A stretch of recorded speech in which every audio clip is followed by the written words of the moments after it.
card. This 2-game stretch he's had to open the season, Charles. 817 yards. That's the most in the NFL, and it's also the most in Raiders history to open up a year. Setting all kinds of records, but the record he likes most, 2-0. And to me, this is a maturity game for this Raiders team. Played so well early. There's a big game at home against a team with a backup quarterback. Can they get to 3-0 and keep the momentum going? They have not started a season 3-0 since 2002. They went to the Super Bowl that year.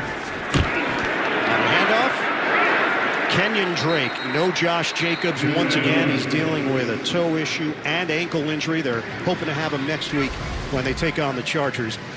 There were question marks as to whether or not Alex Leatherwood would go this week, but he is in there. He was dealing with a back issue, suffered it last week in that 26-17 win in Pittsburgh.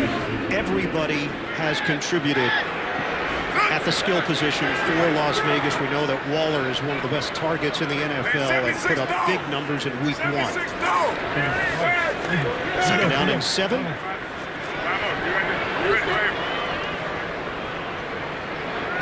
Operating out of the gun. Carr lets it fly. Not on the same page.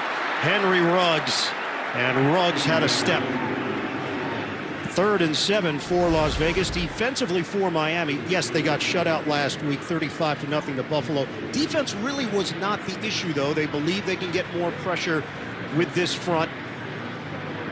Linebacking core, Van Ginkel certainly capable of getting to the quarterback, and in the secondary, we know Xavier Howard can get his hands on the football.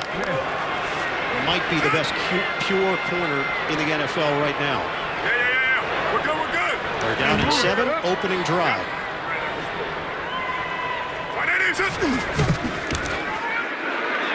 Carr is sacked, steps up and gets crushed on the play by Christian Wilkins. And that's something the Dolphins have needed much, much more out of their former first-round draft pick, number 94, Christian Wilkins. The ability to make bigger plays, rush the passer, get him on the ground. The coverage was good downfield, but the pass rush was so good right out of the gate, the coverage didn't have to last long. Nice job there, Wilkins on a twist, coming from outside in, and puts Derek Carr on the ground. And CD, Las Vegas has now failed to score on its opening drive in 9 straight games. Cole, the punter. Grant, a little banged up return man for Miami. He's got some room, 25. Gets swallowed up as he crosses the 30-yard line. 54-yard punt, a 6-yard return. It has been a roller coaster ride of a career so far for one Jacoby Brissett. You talk about packing a lot in to your 6 years in the NFL. He's gotten chances, and he's getting another opportunity now in a Miami Dolphin uniform. A guy who has been able to hold in there despite the roller coaster you described. You're a starter, you're not a starter, you're traded, you're this, but somehow has kept confidence in himself. Phil Simms talked to Teddy Bridgewater in our NFL Today show. He said the same thing about Bill Parcells helping him through. Bill Parcells has helped Jacoby Brissett do the same thing. He got to know him when he was a high school student and football player. Handoff going up the middle, and it's Malcolm Brown, surprise starter, ahead of Myles Gaskin, and he picks up 6 yards. They're looking for more balance on offense. Running game has been completely out of the picture the first 2 weeks of the season. Changes on the offensive line as well. They're trying to identify the best 5 guys and put them in the right position. Liam Eichenberg gets his first start at right tackle. He did start opening week at left tackle for Austin Jackson. Jesse Davis moves to left guard. Brissett glances off the hands of Malcolm Brown, the former Los Angeles Ram. And there is Tua Tagovailoa. Initially, weren't sure if he was going to go on IR. They made the announcement yesterday, so he's going to miss at least 3 games. And we always talk about toughness and guys playing through different injuries. Fractured ribs brings a whole different level, because if you take another hit, because of the sharpness, they can puncture a lung and do other internal damage. A smart move by Miami, giving him plenty of time to heal. Tua played just 2 series last week. Brissett hums it in there. He's got a first down. Devontae Parker exchanging some words with Damon Arnett. That's an 8-yard hookup and a new set of downs for Miami. And with Devontae Parker, what you're used to seeing is him be a high flyer, play above the rim. He dropped a big one last week against Buffalo in the end zone that was up in the air. How about here just using that big body, that big frame in front of Arnett, blocks him away from the football and makes a nice catch. Parker has now been targeted 17 times.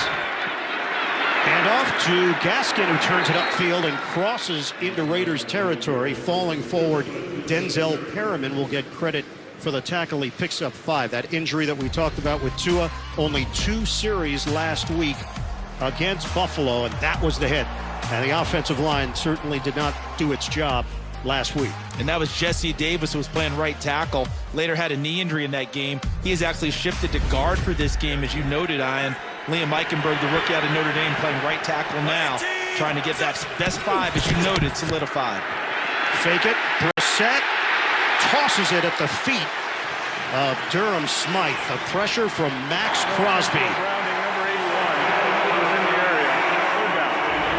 So they let us know that it's not grounding. Number 81, Durham Smythe, was in the area. The strength of Jacoby Brissett kept this from being a sack and a bigger play for the Raiders. Max Crosby out of the gate strong right at the beginning of this game. And then the strength of Brissett, able to escape enough to throw the ball away and save the yardage from the sack. 19 quarterback pressures in the first 2 weeks for Crosby, most in the NFL. This is now a 3rd and 5 for Miami. Opening drive for the Dolphins. Raiders win 3 and out. Brissett avoids it, steps up, trying to run, will come up short. Brissett attempted to extend the body, but Phylon helped make sure that he couldn't get there. And now what do? You're in that no-man's land area for Miami. I think they're going to punt it away rather than give momentum to Las Vegas early. There was a gap there for Jacoby Brissett to try and get there. But how about the close by Phylon, as you talked about, Ian, coming back from the pass rush to run him down and stop him short of the first down. If you're the Raiders, you play for the fake, but I do believe that Miami will punt this one away. South Florida native Michael Pilardi will kick it. Deep man Hunter Renfrow, Fields at the 9. Avoids one tackler, and he is brought down at the 15-yard line. 38-yard punt, 6-yard return. No score. The Dolphins and the Raiders. 10:48 to go in this opening quarter. 1st and 10 from the 15. Running play for Drake, the former Dolphin, goes down. Originally drafted by Miami, 3rd round in 2016. Spent 3 years with them. All right, so we mentioned Carr's numbers among quarterbacks this year. This is the last 20 years what Carr has done in the first 2 weeks behind just Brady, Newton, Mahomes, and Ryan Fitzpatrick. Pretty impressive group there, because I'm projecting the first 3 will eventually all be Hall of Famers. That's a big-time group. Carr on time to Hunter Renfrow. It's 2nd and Renfrow for Las Vegas, and it turns into a 1st down. And while we go through this highlight, Ian, I like how you reference 2nd and Renfrow. Go ahead and give everyone the genesis of that, because he finds his way open all the time, doesn't matter what down it is. Yeah, he's been called 3rd and Renfrow, and he first started hearing that at Clemson. Obviously, it's taken on a life of its own in the NFL. He laughed it off and said, hey, I'd rather be known 1st and Renfrow or 2nd and Renfrow. Yeah. Any down Renfrow. Yeah, Evan Washburn, our partner, said every down Renfrow. It works. He said, I like that. 1st down across the 40. Carr. Soft toss underneath and a short connection to Darren Waller.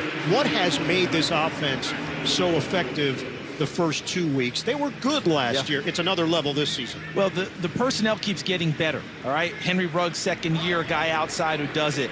Renfrow, Waller keeps getting better. But even more than that, the extreme confidence Derek Carr has in his head coach and play caller, John Gruden. No matter what John Gruden sends out there, no matter who's on the field next to him, he believes that John Gruden has made the right move.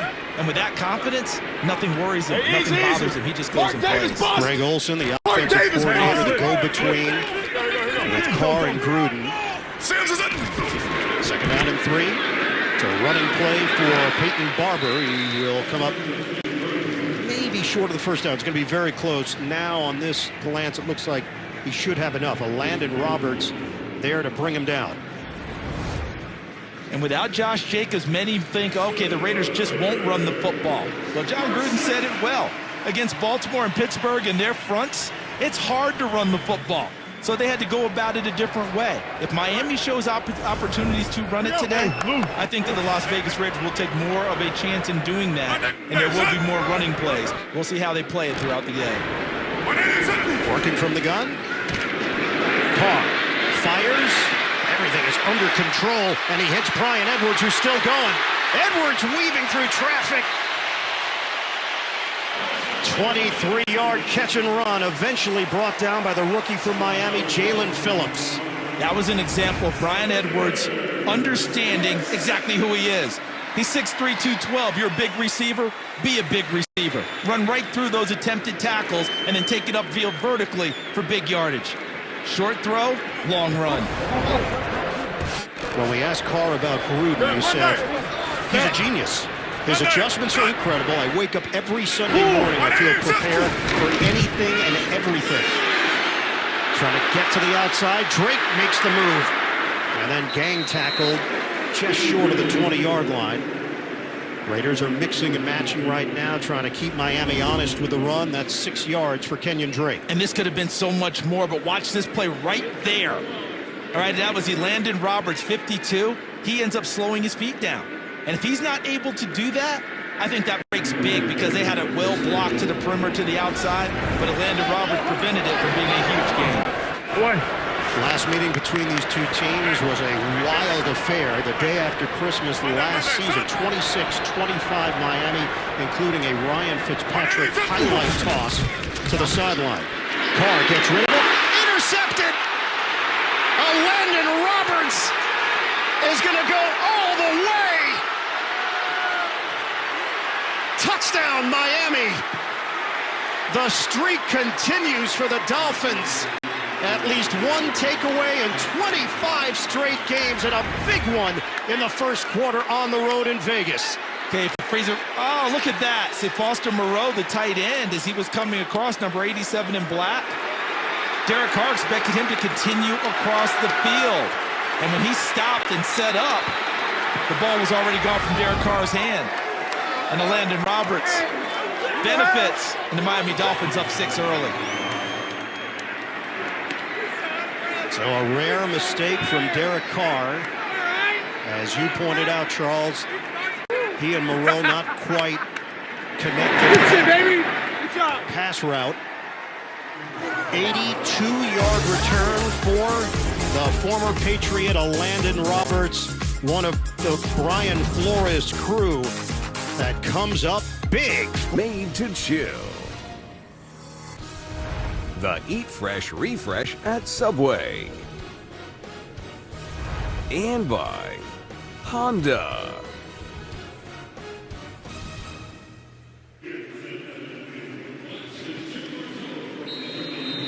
That topsy-turvy matchup from last season that officially knocked the Raiders out of playoff contention. Derek Carr, the 11th pick six of his career. Roberts made the trek down the field and probably need a little oxygen right at the end. Our CD Chalk Talk. Yeah, he didn't lock up before he got the end zone. Roberts is right in the middle.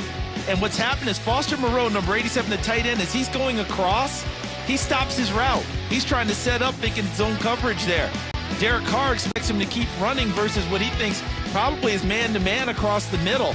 And Roberts just stays in his zone, breaks out where the ball goes, and takes it the other way. Longest active streak in the NFL. Miami, 25 straight games with at least one takeaway. The shotgun snap, the give is to Drake, and he powers into a crowd for 2.5 on the play. Yeah, the hope was that Josh Jacobs would be able to go for John Gruden, just not in the cards, as he still dealing with an issue that he had prior to the season opener when he had a couple of touchdowns in that Monday night victory over Baltimore.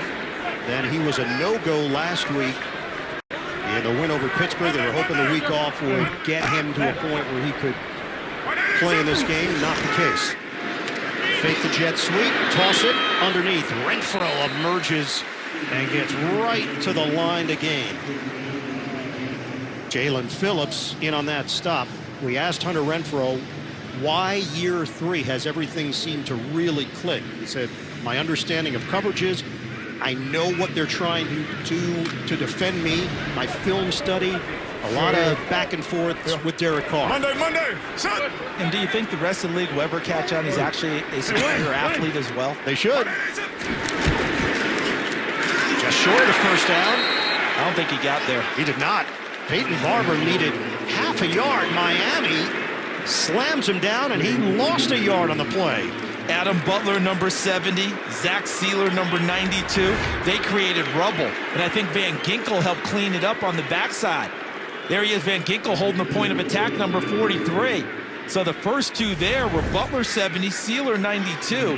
Normally you pick up the blockers as defensive linemen, and the linebacker cleans up. They did both. So the punter, A.J. Cole, comes on. Timeout, Las Vegas. A 30-second timeout. And the Raiders call a timeout, now facing a 4th and 1. So Brian Flores, Landon Roberts, former Patriot, he gets it done first quarter. Adam Butler, former Patriot, he gets it done on a 3rd and short. And so far the defense is getting it done in general. And coming into this game, I am you, myself, Evan, rest of our crew. We talked about, okay, Las Vegas coming in high, everyone talking about how great they are, et cetera, et cetera. And now it looks like they're going to run their offense back out on the field. Well, remember, Miami got mashed last week. We knew coming into this one with their pride, they were going to come ready to play. And so far, they've been the more aggressive team. I think John Gruden is going for it here, in a sense, to try and wake his team up a little bit. Right? Try and snap them out of that lethargy that this game has started with. Let's see if they can get going if they're able to get this one. Yeah, Charles, they took that timeout, they talked it over, and they decided to go for it on 4th and 1. He's gotten there with sneaks before. Handoff. It's Barber. Denied by the Dolphins. No gain on the play. Miami takes over. Zach Sealer sealing the area for the Fish. Back-to-back big plays. Look at the middle of the offensive line, and you see the push? It's white jerseys knocking black jerseys back. So there's no chance for Peyton Barber to even get going. So far, everything going Miami's way. Not all 5G networks are. They stop the Raiders on 4th and 1. Field position inside the 35. And a handoff for Brown. Stumbles forward for a gain of 2. Big play early. Foster Moreau's going to be a puller here, but watch what Zach Sealer does. He gets off the ball so well that Moreau's trying to come over and make a block, and he just knocks him back into the backfield and then makes the tackle. But it wasn't just Sealer. The Miami Dolphins own the line of scrimmage on that snap, and that's why they have the ball there after a failed 4th and short try by the Vegas Raiders. So we see what Miami can do with this advantageous field position. They give it to Gaskin, looking for a running lane. And the shake and bake move gains 3 with Denzel Perriman sliding over to make the stop for Las Vegas. Miami had just 216 yards of offense last week. They allowed 314 to the Bills. And they were highly penalized, Charles. 9 penalties for 83 yards. That's more than any game they had in 2020. A lot of their issues were up front, offensive and defensive line. Both prideful groups. This offensive line may be restructured, but so far early in this game, a much better performance. Nickel package for the Raiders, flag down. Brissett fires it, and handled by Jalen Waddle. The rookie from Alabama. Penalty markers on both sides of the field, near side, far side. We've got co-coordinators for the Dolphins with Eric Studsville, 24 years in the NFL as a coach, and George Godsey, who's upstairs in his 11th year. Offside defense. A penalty will be declined. Result of the play, first down. So they will accept the Waddle catch. How's this working right now? Because it's not something we hear about, Charles, all that often. Co-offensive coordinators. No, when you always hear that, you always hear about a staff that puts together a game plan. They collaborate with each other. But one person will call the plays on game day. The Dolphins haven't really told us who that is. My suspicion is it's George Godsey, since he's up in the booth. We approach 3 minutes to go in this first quarter. Little fake by Brown, and Brown's got room. Goodbye. Touchdown, Malcolm Brown, and the Dolphins add to their lead. A 24-yard rip. Watch what happens here. Stop right there. Look at all those guys. Look at this. That's all cleaned up for Malcolm Brown, and he uses his vision to cut back left. He started this game ahead of Myles Gaskin, I suspect, for pass protection. because they gave up a lot of protection issues last week, and Malcolm Brown, a bigger, thicker back, can help Jacoby Brissett. He could also tote the mail a little bit as well. And they take advantage of the short field after the Raiders turn it over on down. Sanders the extra point. And he curves it through. It's 14-0 Miami.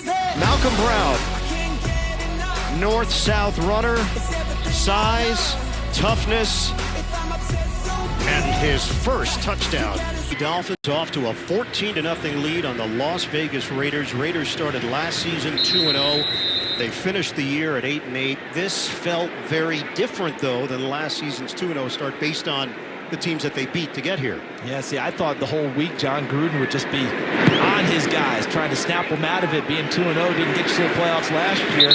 But he kind of alluded to he felt like they could handle things better this year. So if you came into this one predicting that the Raiders would turn it over on a pick-6 when Derek Carr hasn't made many mistakes yet this season, that would have been a shocker, but it happened. And then the Raiders can't get it done on 4th and 1. Miami takes over. A little stop-and-go move by Brown for the touchdown. And the Raiders are in a 2-touchdown hole here in the first. And if you predicted all of those things, I want to hang out with you. Well, we are in Vegas. Shotgun for Carr. That pass was deflected as he released it, trying to hit Drake, but Zach Sealer in the area once again for Miami. And he is off to a heck of a start as we look at the ball control in the first quarter. If you look at those numbers, you think Las Vegas is in pretty good shape, 7:33 time of possession. But Miami's made the most of their limited opportunities, including the pick-6 by the linebacker, Landon Roberts. Miami has won 7 of the last 8 meetings against the Raiders, 10 of the last 12 if you even go a little deeper. 3:04 to go, first quarter. 2nd and 10 for Las Vegas. Carr pulls the trigger. Underneath pass to Drake. Nice move by Kenyon Drake. Takes it to the 35-yard line, eventually brought down by Byron Jones, the veteran corner.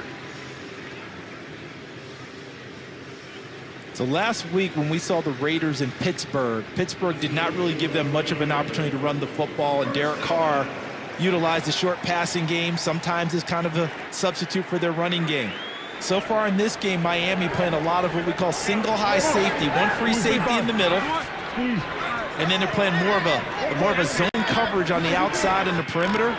Underneath, let's see if these receivers can shake free and go. This looks like man-to-man coverage here. 2 set of downs for the Raiders. Carr, high pass. Henry Ruggs. They were trying to test Xavier Howard, and it's incomplete. Xavier Howard actually was a high school quarterback, and we asked him, really, what was the background there? He goes, I just wanted the ball in my hands. Well, he was told by his coaching staff, hey, we're going to move you to defense now. And he said, all I would dream about is getting the football, even on defense, and that's been his mindset from that day forward. 10 interceptions last year, led the NFL. That mindset has never left. 2nd and 10. Carr has time, delivers too high on the pass for Renfro. And coverage there from Nick Needham. Slot corner. Miami has come to play defensively. I think he's their 3rd best cover corner, Nick Needham.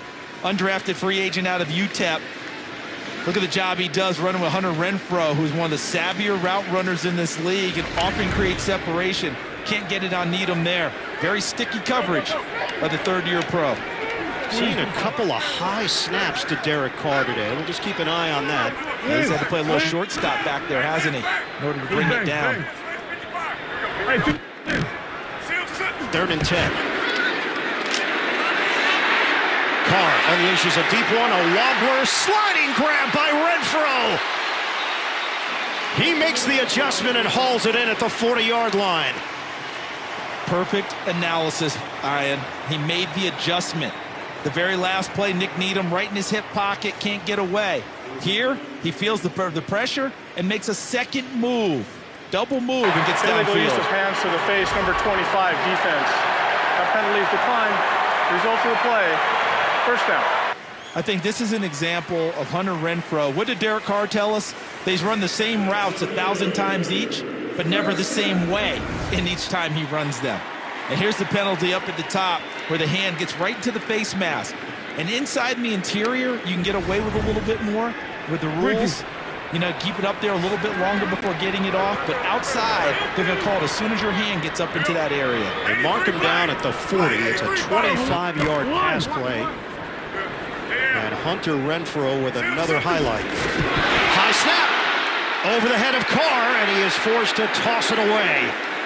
So we mentioned that this has been a building issue between him and Andre James. And they're going to talk about whether this is going to be grounding or not, because Carr, did he get it back to the line of scrimmage, even though he's outside the tackle box? But there it is. That's what you've been discussing. And Andre James usually snaps the ball with what we call a flat snap. A lot of guys snap it back with spin to the quarterback.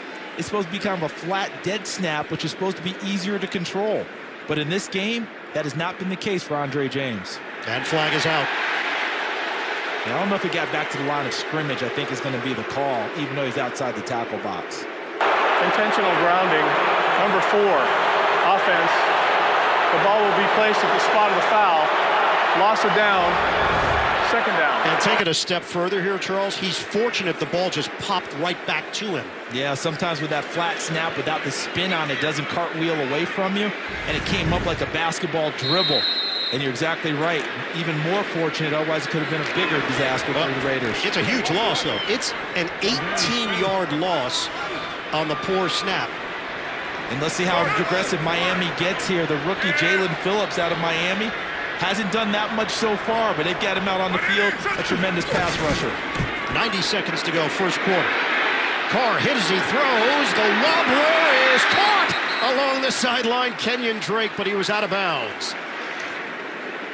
Carr certainly felt the pressure in the pocket because I believe it was Emmanuel Agba from one side and Jalen Phillips from the other. There's the rookie out of Miami, Phillips, but on the backside, Agba creates the extra pressure. And then look at Drake adjusting to the football, makes the catch, but doesn't get both feet down. Agba, who won a Super Bowl with Kansas City, has been a really nice addition for Miami last year and this year. Now they're hoping to see a lot more from Jalen Phillips, who's getting the reps now and adjusting to that new role at the linebacker position.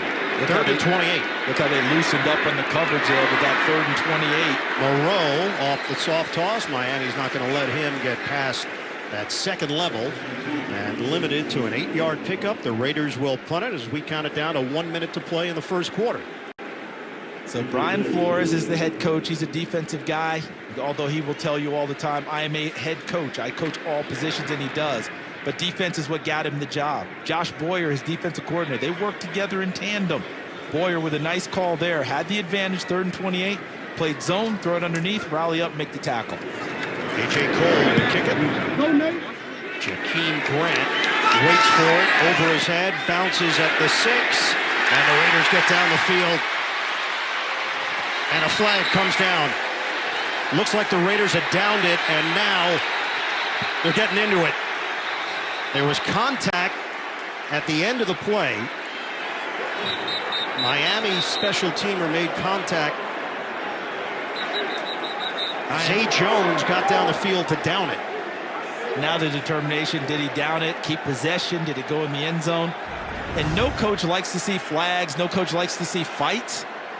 But I will tell you, I think John Gruden likes seeing that spirit here at the end of it, because I think he's been worried about his team, the way that they've started, been sleepwalking a little bit. If this allows him to come alive, he'll take it. So Zay Jones, that might be the penalty right there. Felt that he had held up. Byron Jones spun the body around, and that's where the contact was made. It feels like the play was over and Byron Jones spun him around. Let's see what the call does ultimately come out to be. Officials huddle up. Carl Cheffers will deliver the news. Looked like the Raiders had done everything correctly. After the play was over, personal foul, unnecessary roughness, number 24 of the receiving team.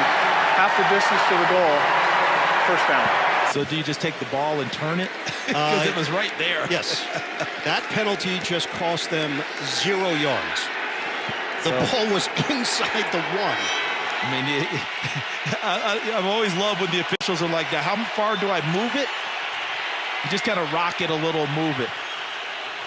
Here, fear, if you are Miami, your biggest fear now is, does Gus Bradley, who normally doesn't blitz much, does he crowd the line of scrimmage, try and sneak in there and create a pile up in the backfield and create a safety? They have the lowest blitz rate in the NFL through the first 2 weeks. Just 3 called blitzes. Jacoby Brissett operating out of his own end zone. His team is up 14-0. He will throw it. Oh, the catch and blasted Jalen Waddle at a safety. Casey Hayward was all over it for Las Vegas. Boy, you nailed that one, because if you watch the play, as you saw the highlight, Casey Hayward never took a retreat step. He was seeing the snap to the quarterback as well as the receiver.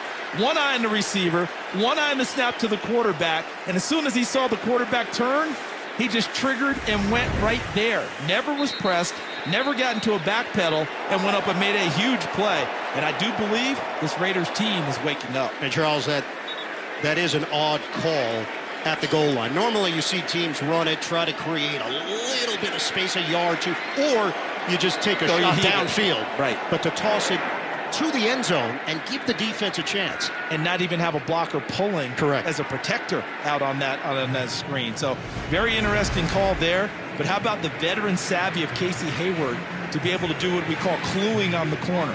You see the receiver with one eye, the quarterback action with the other, and you're able to make your break and make a big play. And it had been a while for the Raiders producing a safety since 2015. So for Brian Flores and company, mostly positive grades in this opening quarter, but a blemish here at the end of the period. Well, actually 2 plays. Byron Jones, roughhousing, that got the Raiders going, and then that call kind of opened the door a little bit to let the Raiders wake up. Free kick from Pilardi. Ruggs stood up and tossed down at the 37-yard line. 26 seconds to go in this opening quarter. It's 14-2 Miami. There's Coach Jean-Pierre, the offensive line coach, working with his new unit. Jesse Davis at right tackle last week, now playing left guard. Austin Jackson had a poor game last week, and they made sure he knew about it. He and Jesse Davis combined on 2 tremendous blocks on the touchdown run by Malcolm Brown. But now they've got to see if their defense can continue to play well. But the leadership of Brissett, he went to his offensive lineman and told him, hey, guys, this isn't all on you. Everybody has to play better. Yeah, it seems trite when they say it takes all 11, but it's true. Hand off to Peyton Barber, falls forward across the 40. First man to greet him, Jalen Phillips, and will pick up 4 on the play. Josh Boyer, in his second year running the defense for Miami, goes back with Brian Flores to the New England days. He won 3 Super Bowls as a part of the Patriots staff. And look at the Raiders getting right back up on the line of scrimmage. Not going to snap it, though. Raiders went out there, but time runs out here in the opening quarter. Every week, full of surprises around the NFL. 1 quarter of play complete. It's 14-2. Dolphins. Welcome back, Allegiant Stadium here in Las Vegas. They broke ground in November of 2017, and what a venue. Second down at 6 to open up this second quarter. Carr holds on to the ball, and the dart is incomplete. Kenyon Drake, the intended receiver. Ogba put the heat on Carr. We send it down to Evan. Well, guys, we've seen some errant snaps from Andre James in this first half. I kept a close eye on him after that last series where he had one go way wide. Did have some tape removed from that right hand. Nothing too aggressive, but something to keep an eye on. Has it heavily taped right now, trying to clean this thing up. Yeah, he's in his 3rd year, Evan, from UCLA, replacing a veteran and a perennial Pro Bowler of Rodney Hudson, who's now in Arizona. 3rd down and 6. Carr out of the pocket, throws on the move downfield, wide open. Catch secured by Ruggs. First down, Las Vegas. We spent a lot of time talking about quarterbacks who can move and extend plays and create them. Derek Carr is not a name that comes up in that, but he does a really nice job in and out of the pocket. Moved to his right, found a good sight lane, and stuck it on Henry Ruggs. Carr, 4 straight 300-yard games. Running play to Kenyon Drake, not much there. Picks up 3. Carr trying to tie Rich Gannon. He's still a couple of games away. The team record is 6 straight 300-yard games. Gannon did it back in 2002, that brilliant season that he had for the Raiders, and they came up just short in the Super Bowl. Rich was the MVP of the league that year, and deservedly so.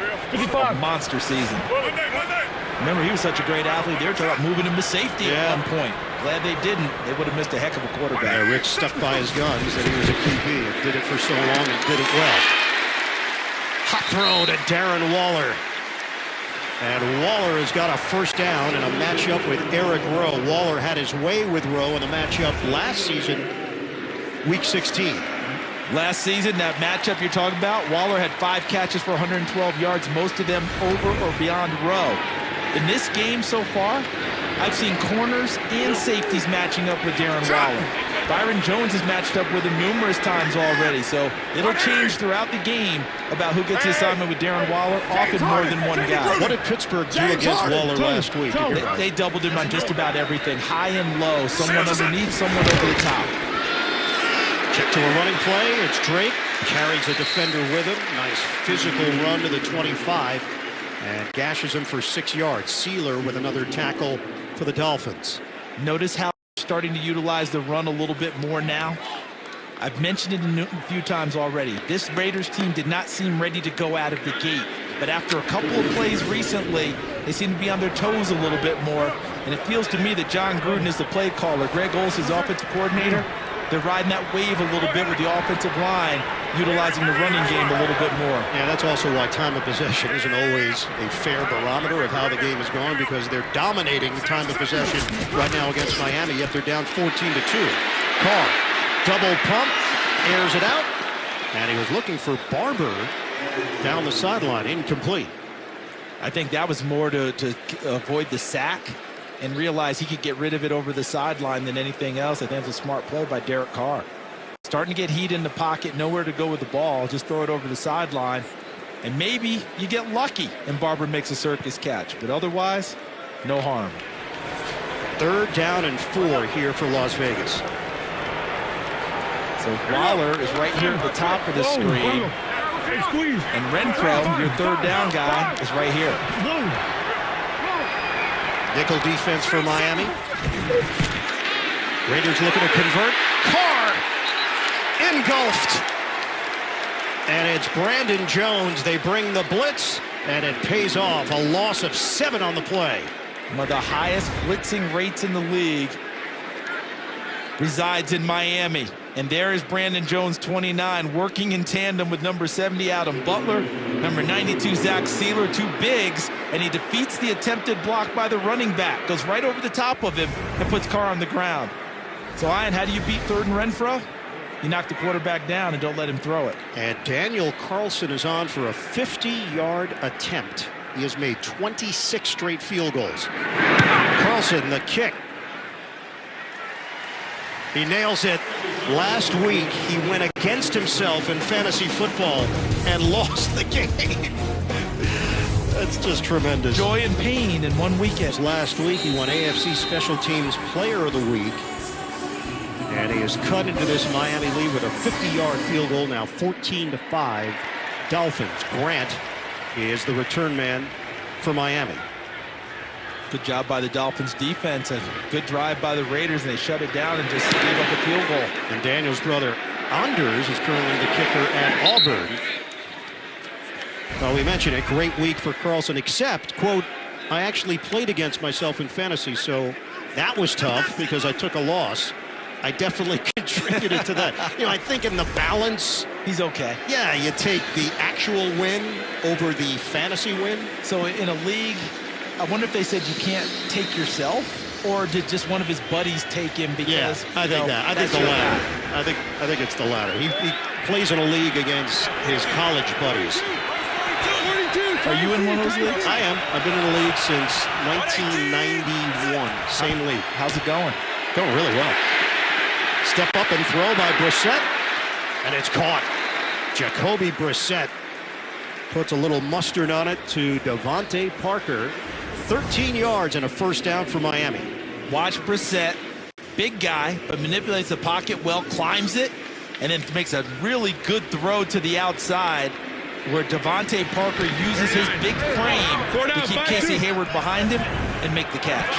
Yet to see Will Fuller involved, playing in his first game as a Dolphin. Fuller missed last week because of personal reasons, was finishing up a suspension in week 1. Outside slippery run by Myles Gaskin to get to the perimeter and turned it into a 4.5-yard gain. Trayvon Merring over there to help make the play. What is it Miami's looking to do offensively with Brissett in there as opposed to Tua? Well, I think it's a very similar offense, but I think that they're relying on Brissett for him seeing things that the defense may present, get them into the proper play. And now I think in this ball game, if that pocket collapses, last week he stayed in and tried to make throws. I think he may take off and go a little bit and try and hurt the defense that way. But how about Austin Jackson on that pull? Big man filled up the screen. 2nd and 6. Play fake. Brissett on the move. Hits his man. A strike to Will Fuller, his first catch as a Dolphin. We asked Brissett, what will Fuller bring to the table? He says, well, have you watched the film? Because he can take the top off a defense. Yeah, he's one of those guys that they say looks like he's barely running, except he's 30 yards past you. And he does a really good job there of reading the defense, curling inside, and presenting that number 3 back to Jacoby Brissett for a good connection. Former Houston Texan signed to a 1-year, $10 million deal, known for his speed, has had some issues with drops through the years. Back to the ground game. Gaskin carries to midfield. They'll whistle him down after the gain of 1. With Jacoby Brissett, we asked him, where are you better compared to New England, compared to Indianapolis? And he said, I think my mechanics have improved, and my understanding of the game is at a much higher level as well. Remember, he's a guy who could have moped around. Lost a job in Indianapolis. He didn't think he deserved to lose. Instead, he stayed with it and worked on the mental side of the game as well as continuing to get better as a quarterback on the field. 2nd down and 9 for the Dolphins. Miami trying to put some points on the board after Las Vegas settled for a field goal. Running play.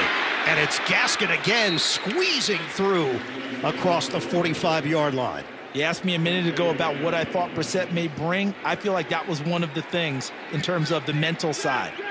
He read the coverage of the Raiders, and I believe he checked in back into a run on that one, Ian. 2 safeties deep.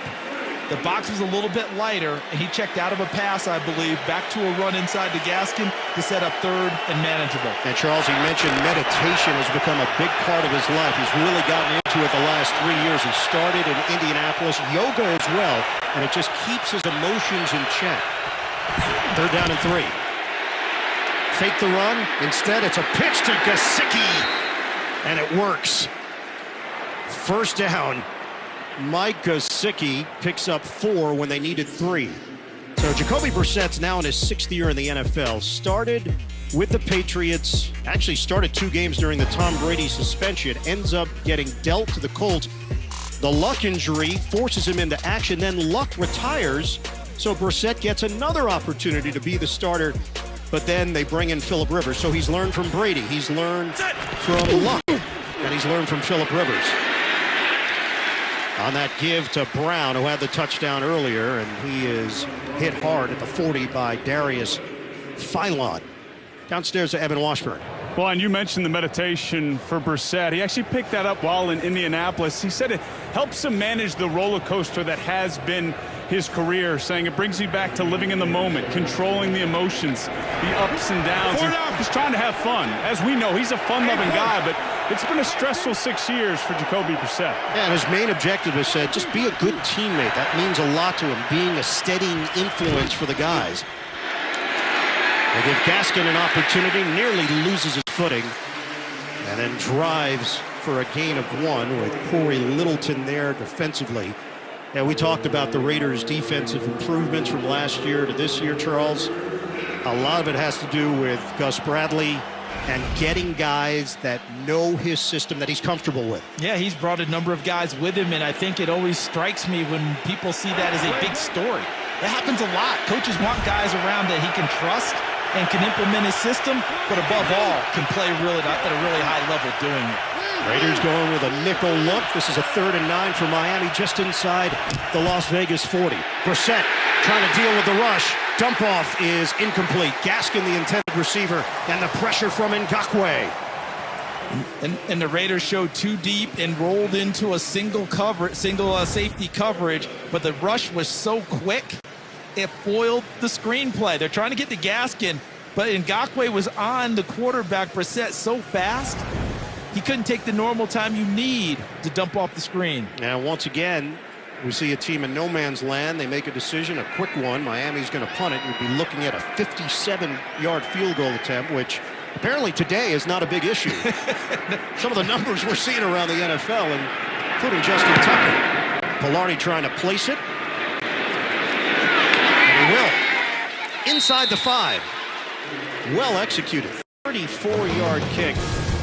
And Miami gets it done with Mac Hollins down the field on special teams. 14-5. We're good. Raiders are backed up deep in their own territory. They trail the Dolphins 14-5. They're running their 31st offensive play of this first half. Carr, swing pass for Barber. Stiff arm. And angled out of bounds with a flag down. A couple of them, in fact. Landon Roberts, overzealous. As aggressive as they are on defense, Barber clearly in the white, I believe, on the sideline when Roberts contacted him. And Carl Cheffers. Personal foul, unnecessary roughness. Number 52, defense. 15 yards will be added to the end of the play. Automatic. First down. As a defensive coordinator, you preach all the time, run to the football, finish the play. And Landon Roberts launched, but it was a little bit too late.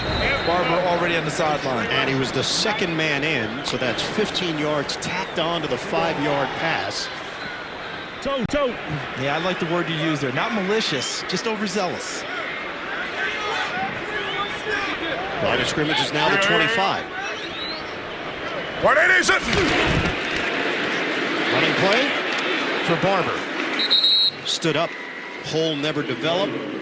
Forward progress will get him 4. Darren Waller, week 1, it was ridiculous. 19 targets. He had 10 catches for 105 yards and a touchdown. And then in week 2, the numbers dropped considerably based on the way the defense approached it. But you mentioned earlier in the game how there have been a number of contributors on offense. So while the numbers went down for Waller, everyone else figured in a bigger way.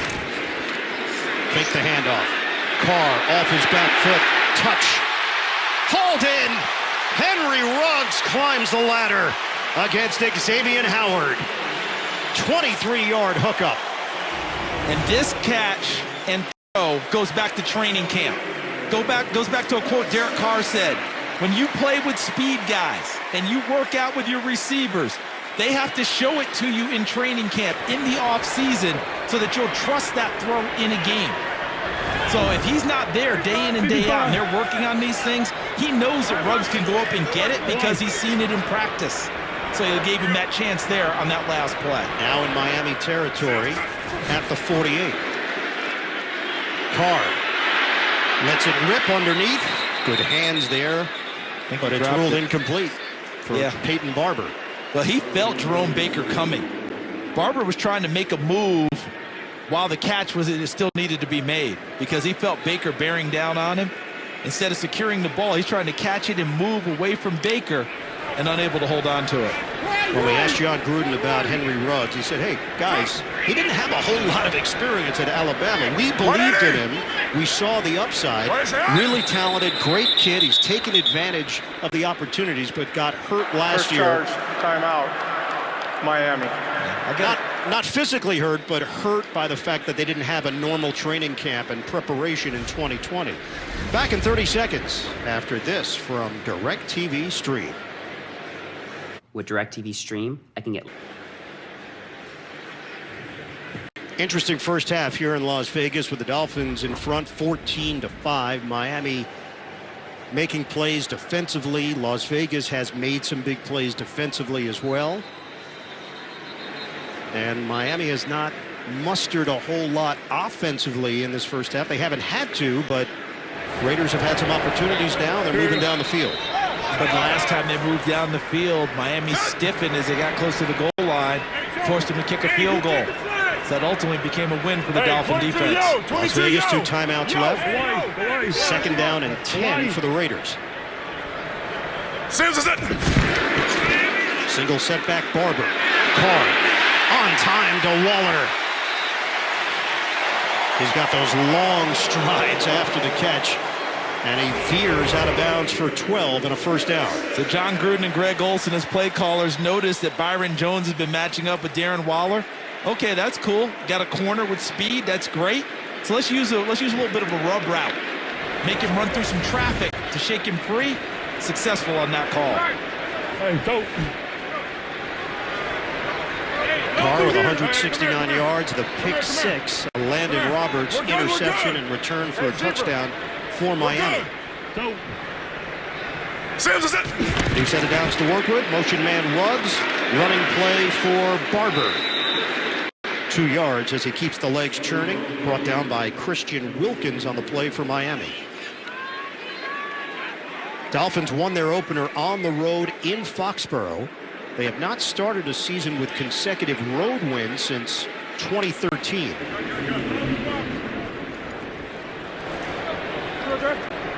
Hey, Liz. An issue for Miami, at least through the first 2 weeks, allowing teams to convert on third down at a high rate, 62%, worse than the NFL. Right now, Raiders have a second down and 8. Those kind of numbers reminiscent of the Titans last year and their struggles on third down. And Miami will stop Barber short of the line again, so it will be third and manageable here for Las Vegas. Under 3 minutes to go in the first half. 5-yard pickup for Barber. Excellent gain on an inside run there for Las Vegas to set up that third and much shorter than you might expect. And the reason I pointed out Waller on the last play, they will continue to move him around. He's often on the backside of a formation where he's in a one-on-one situation. In 55. This case, he's going to be in a bunch. 55. To the right, there's Waller 83, Renfro 13, and Ruggs now leaving the bunch and going in motion. Third down and 3 for Las Vegas. Carr through the air. Well designed to Ruggs. Working that sideline, and a flag is thrown late. Javon Holland, the rookie out of Oregon, over there defensively, 21 yards on the pitch and catch. And that was just a version of a running play, essentially. It may have been a throw, but in a lot of ways it was like a toss sweep or a little bit of an option play to the backside of a defense. Getting Ruggs in space. Look at this. Personal foul, unnecessary roughness. Number 8, defense. It's helmet to helmet. A 15-yard penalty will be enforced half the distance to the goal from the end of the play. Automatic first down. Yeah, the enthusiastic rookie out of Oregon, Javon Holland, who's given them good play so far. An easy call for the officials. Up above the shoulder area, that was exactly what the definition of helmet to helmet would be. And it's going to set up the Raiders first and goal inside the 5. Carr has stated throughout the week, hey, we want you to be loud just when the Raiders are on defense, not on offense here at Allegiant. What is it? Handoff. Spilled out, Peyton Barber. And secured there by Ingold. So that could have been a serious problem as the ball pops free, but right into the hands of the fullback Ingold for their first touchdown of the day. Second and goal for Las Vegas. What is it? Carr. End zone. Touchdown. Alec Ingold.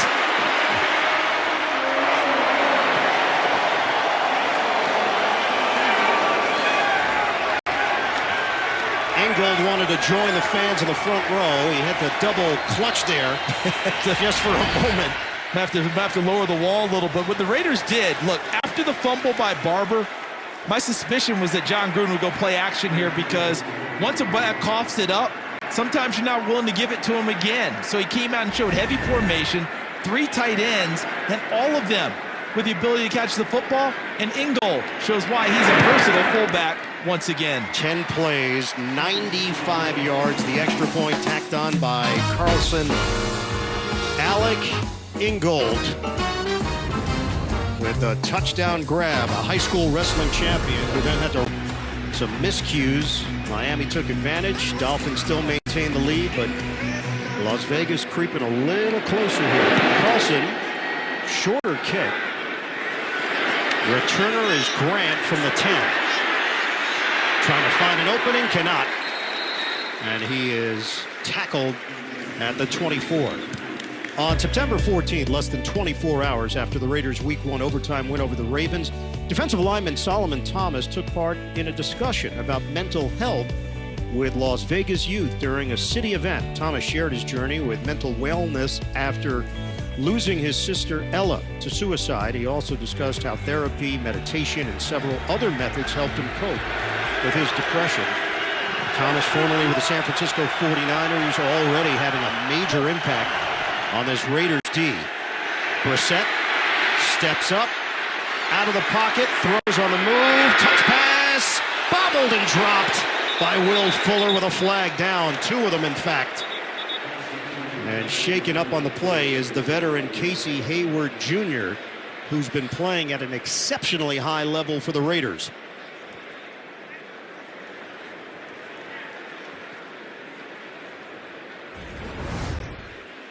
Looked like Brissett did everything right, but Will Fuller couldn't secure it after the hit from Abram. Prior to the pass, holding number 25, defense. 5-yard penalty, automatic. First down. And it's Merrick called on the hold. The rookie out of TCU, the free safety. You saw the big hit by Abram, and a very intelligent hit, too. Made sure he hit in the proper strike zone to help jar the ball free and didn't incur another penalty. Merrick with the hold away from the play. There's Gus Bradley, the defensive coordinator for the Raiders. Got a rejuvenated unit on his hands so far here in the early going of 2021. And Hayward comes to the sideline for Las Vegas. Is that Damon Arnett replacing him out on the wing? Yeah, we saw that a little bit last week. And that was an attack point for Pittsburgh. Arnett at the top of the screen. Jacoby Brissett has to eat it. Carl Nassib combining with Solomon Thomas. And the Raiders get to the quarterback. Timeout called. Look at Nassib from the top of the screen. The rookie from Notre Dame, Liam Eichenberg, number 74, gets the start at right tackle. Nassib takes advantage of his inexperience. He's there first. Solomon Thomas, who you just mentioned, Ian, is there second. 134, please. And then piling on at the top. Get a little bit of extra help there over the top from Cleveland Furl. 13-yard loss on that sack. And Miami has been limited to 77 yards of offense. Las Vegas has one timeout remaining. We have 1:34 to play in this first half. And how careful will Miami be here this deep in their own zone headed towards the half?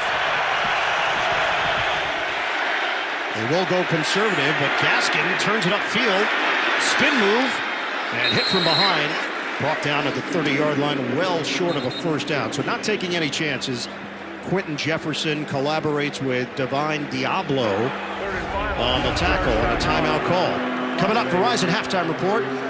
The guys will have you covered back in the studio.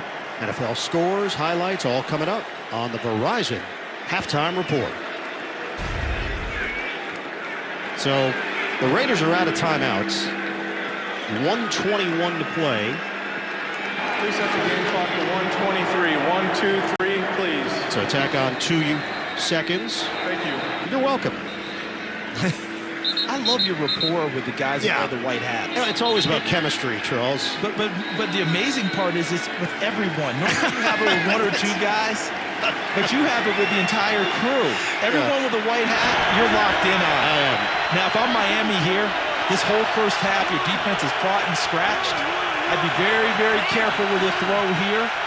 They're extremely conservative and not giving that pass rush a chance. 3rd and 9. It's a deep drop.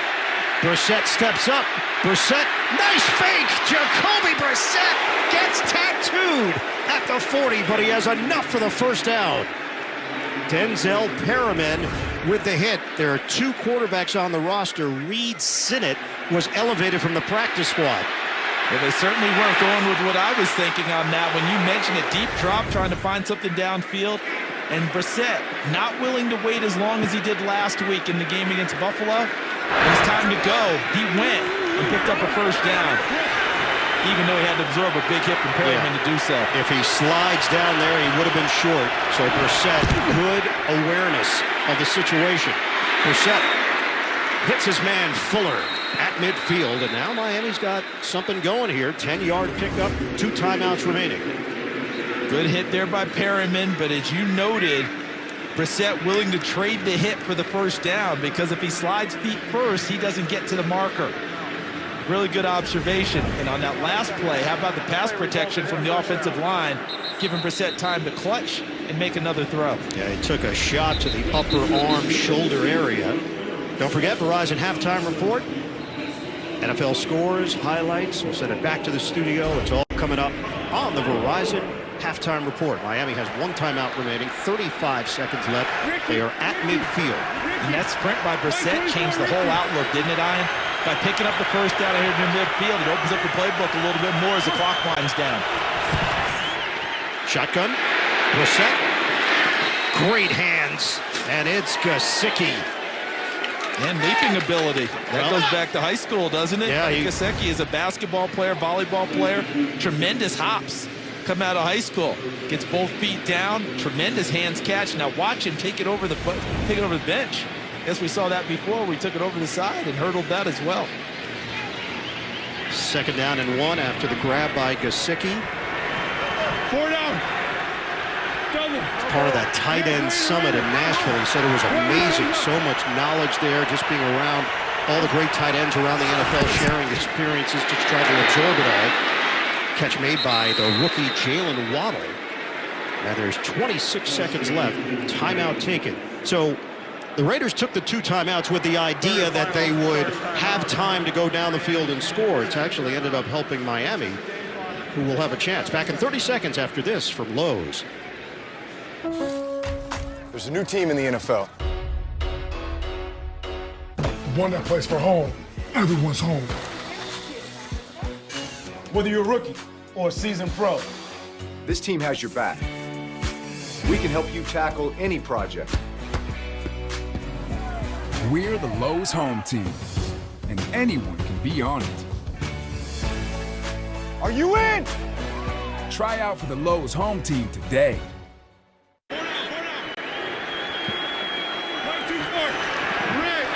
27 seconds left.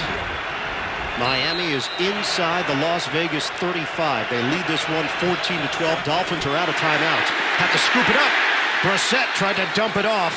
Ngakoue getting into the face of Jacoby Brissett, and it's incomplete. Another low snap. Now you notice the difference between Dieter's snaps where he has the spin on it, Andre James with the flat snap, but either way there have been issues for both sides so far in this game. I don't know how much sweat and things are going on down there with the guys that maybe it's affecting them. We saw that with Matt Skura last year when he was at Baltimore. But the beauty for Miami is this drive, they're already in field goal range. Last thing they want to do is take themselves out of it here right before the half. 2nd down and 10. Brissett, step and throw. It's complete at the 30. They have no timeouts remaining. Jalen Waddle with the catch. We're down to 14 seconds left. Get up on the line of scrimmage right away with Brissett at 10. They got to think and make sure they get the 3 out of this one. Don't mess that up. Brissett down to 2 seconds, and they spike it there. That's where Miami will try a field goal with Jason Sanders. But how about that leadership there by Brissett? And you can see a veteran who's been in situations before, couldn't you, Ian? He wasn't hurried. He wasn't flustered. He knew exactly where they were going. Let them know we're just going to run the clock down, take the snap, and set up the field goal. No one jump. No one make a mistake. Good leadership. So the operation here for Miami, it is Blake Ferguson, the snapper. Pilardi, the punter, holds it, and Sanders will attempt a 48-yarder. He's got a strong leg. Career long of 56. 48 yards away. Off the post. Doink. And no good. Time expires. No points. Sanders had more than enough. The upright gets in the way and didn't get the bounce. Remember, he won the game here last year with a field goal at the buzzer. Raiders fans think that's justice for them right there.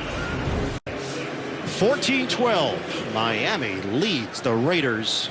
End of the first half. Halftime is next after these first half highlights from Verizon and a word from your. Pass to the end zone, and it's a touchdown. This is for an NFL record 66 yards. On its way. It bounces off the crossbar, and it's good! Oh my goodness! Oh my goodness! Carr gets rid of it. Intercepted! A Landon Rock! Can have action at halftime. What a moment. Tom Flores in his gold jacket. New Hall of Famer Jim Plunkett there, CEO of the Pro Football Hall of Fame. Dave Baker there. And his grandson, Brian Flores, same name as the head coach of the Miami Dolphins, sang the national anthem to open things up. Congratulations to the Flores family. Congratulations, Coach. Absolutely. Ian Eagle, Charles Davis, Evan Washburn, the rest of our CBS crew. This has been eventful. 14-12. Let's take it from both perspectives. If you're Miami and you're Brian Flores, not Tom's grandson, but the head coach of the Dolphins, what do you take away from that first half? Right, you take away the fact that you're the more physical team right out of the gate, and you should have points at the end, but you like the way the offense finally started to move right at the end. And if you're the Raiders, you finally woke up. Now you're back in the game. So touchback to open up this third quarter. We send it downstairs to Evan Washburn. Well, Ian, despite being down, I caught up with a relatively upbeat John Gruden. He said he felt like his team just needs to calm down in this second half. They did some of that in the second quarter. Avoid the catastrophic mistake is how he put it. Obviously, that being the missed snaps and the bad snaps and the pick six. As for Brian Flores and the Dolphins, the priority offensively, which Jacoby Brissett under center, continue to run the ball. Feels like that's how they can stay in this game, keep this lead, and hold off these Raiders. Yeah, Evan Gaskin has 34 yards rushing. Brown has 32. There is Jalen Waddle getting him to the outside, and 3 flags fly on the play. Yeah. This will be one of those new rules where you can't cut a guy down in the open field like that. I believe Malcolm Brown going low on the block out in the open field. Personal foul, low block, number 34, offense, 15-yard penalty, repeat first down. And that is penalty number 4 against Miami. In that first half, just 131 total yards. They make the big play on defense. Raiders with 218 yards. The turnover was a pick 6, a Landon Roberts. And you go back to that penalty. Gene Steratore educated us about that this offseason. Get outside of the tight end box, 5 yards downfield. Neither side can go low to take out the legs of an opponent. Motion man Waddle, running play Gaskin, and he's tossed down by Carl Nassib. We asked Brian Flores, what has to change? Last week, team was shut out. What needs to change? He said communication, fundamentals, technique, execution. He said, we did not do a good job in any of those areas. And he said, I know this team will learn from it. Yeah, and that's not a new message from him, you know, but by him telling us that, that's what he's been preaching since OTAs. You know, that's what they talk about every day. Those things have to be on point. Otherwise, the result, such as last week, that's what you get. Play fake, Brissett set up the screen. Gaskin, a good receiver, gets clobbered at the 20-yard line. So a catch for Gaskin, but Perriman and Abram there to tackle him after a gain of 4 through the air. Earlier in the game, you talked about Gus Bradley, the new defensive coordinator for the Raiders, bringing his guys with him. Denzel Perryman would be one of those guys, a middle linebacker for the Los Angeles Chargers. He has played exceedingly well. He has what Gus Bradley calls presence. Guys respond to him, and he's played very well here in the first 3 games for the Raiders. Yeah, he is a thumper. On third down, Waddle loses the ball after the grab. Miami is there to recover it, and they will punt it away. But they didn't do much with the opening drive of this third quarter. Solomon Thomas there defensively and going airborne. And I think his knee was already down at the same time, but still you see the effect of a Raiders defense that rallies. That was what Jacoby Brissett told us in our meeting. They are all over the screen when you watch tape. Yeah. You know, you see so many black jerseys around the football. Not much pressure there. Pilardi gets it off cleanly. Return man, Renfro, contact, avoids it twice. And then the second effort on special teams drops Renfro at the 30-yard line. A 4-yard return after the 51-yard punt. Raiders trying to take the lead. And the man directing them is Derek Carr. At Allegiant Stadium, just off Dean Martin Drive. And a give to Peyton Barber. Keeps those legs. And a first down for the Raiders. He picks up 14. So they find they're starting to get some good push from the guys up front. Earlier in the game, the white shirts were infiltrating the backfield. Now you're starting to see the guys up front, the offensive linemen, move the line of scrimmage back towards the goal line of Miami. First down for Las Vegas, just across the 40-yard line. Hey, Larry. Barber remains in there. Motion man Renfro. Fake it. Carr, protection holds up. The time. The bomb. Incomplete. And he had Ruggs. Allen back deep along with Rowe. So this Raiders offense, we've seen they tried to move the ball on the ground a little bit more, but when they see this man get some of those crossing routes where you hope a defender rubs into another defender and then just use your speed and pre-snap motion and get Henry Ruggs in his 4.27 speed into some open space. And I was going to say, don't forget, take the deep shot. Well, they just did. We're going to see a little bit more of that here in the second half from the Raiders.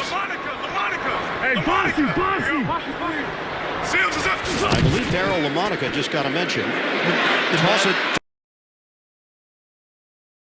Okay, so if he said Daryl LaMonica right after a deep ball, what was Daryl LaMonica known as? The Mad Bomber. Perfect. Pick up 4 yards on that throw to Darren Waller.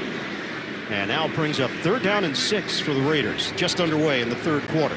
Let's see about this pass rush here from Miami. Jalen Phillips, the rookie first-rounder, number 15 on the field. Emmanuel Ogbah, number 91, also opposite him at the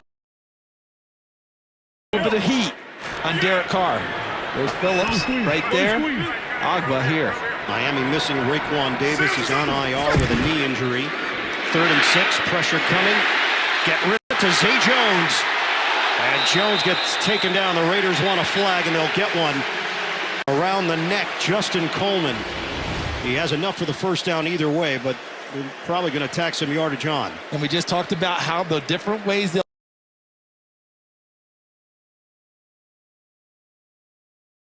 Jones coming inside. Personal foul, unnecessary roughness. Number 27, defense. 15 yards will be added to the end of the play, automatic. First down. And Ogbah applied the pressure. Carr hung in there, and you see him get him up there around the helmet area. Justin Coleman, number 27, twisting Zay Jones around. Zay Jones, the hero of opening night. 31-yard touchdown catch in overtime to beat ball. Have caught at least one pass for the Raiders. That continues to be a theme every week for Las Vegas. Trickery. Ruggs gets hit from behind by Jalen Phillips, trying to get Ruggs out to the open field, and now he is down. 7-yard pickup. Ruggs was trying to get himself up.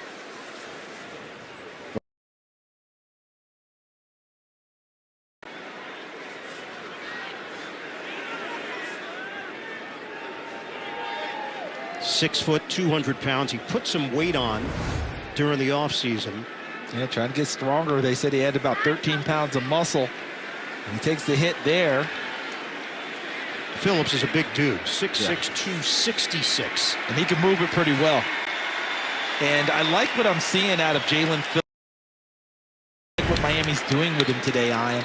They've made him an outside linebacker, and he's a rush end in college. And I think that he was thinking too much. Got caught in space, dropping into coverage. Today, they pretty much said to him, line up and go get the quarterback. That's what he does best. I think his play has increased. Transfer from UCLA to Miami. Ends up getting taken 18th overall in the 2021 draft. Thought he was the best pass rusher in the draft last year, the best pure one. See if he can get activated for the Dolphins. Raiders are threatening here. Running play, Peyton Barber. 4 yards, needed 3. First down, Las Vegas. How about this offensive line starting to come together? Leatherwood 70 blocking down, Moreau 87. Inside, Jermaine Illuminor 72, the guard they picked up September 2nd. Holds the point of attack. There's the rookie out of Alabama, Leatherwood, who got hurt last week against Pittsburgh. Didn't play much in the second half, but has come back strong this 1 week later, showing his toughness, playing with an injury many thought would have him out of the lineup. First down for the Raiders. They trail 14-12. Another running play, Kenyon Drake. And he's pushed backwards after the gain of 2. We asked Carr about Leatherwood. He said, it's a little disarming. In the huddle, Leatherwood locks in on me. Full eye contact. I'm not accustomed to that. Most guys are looking around. They might glance at you. He's quiet. He does his job. But there's that moment you're like, oh, wow, he's into this. He is locked in. And somewhere Nick Saban and his staff at Alabama smiling. Of course he's locked in. That's what we teach. Second and 8. We're down to 8:38 to play in the third. 8th play of the drive. Carr pulls the trigger. Catch is made inside the 5, Moreau. And a flag down. I think he's going to go against Moreau. I think they're going to get him for pushing off here to create that space. Pass interference, number 87, offense, 10-yard penalty, replay second down. Had a touchdown last week in that win over Pittsburgh. See him working inside, does a nice little arm over move. And you see the left arm, it wasn't much, but because it extends all the way out, it's very easy for the officials to see. And they get you on the intent, not necessarily how much he got the player, but the intent was for him to push off, and it was just enough. And the kind of call all officials would make in that situation. Yeah, John Gruden was really proud of how many different contributors were a part of that win last week against Pittsburgh, including Moreau. And he said, yes, it's a cliche, but the next man up idea is real. It's a real thing. Timeout taken by the Raiders with the clock winding down.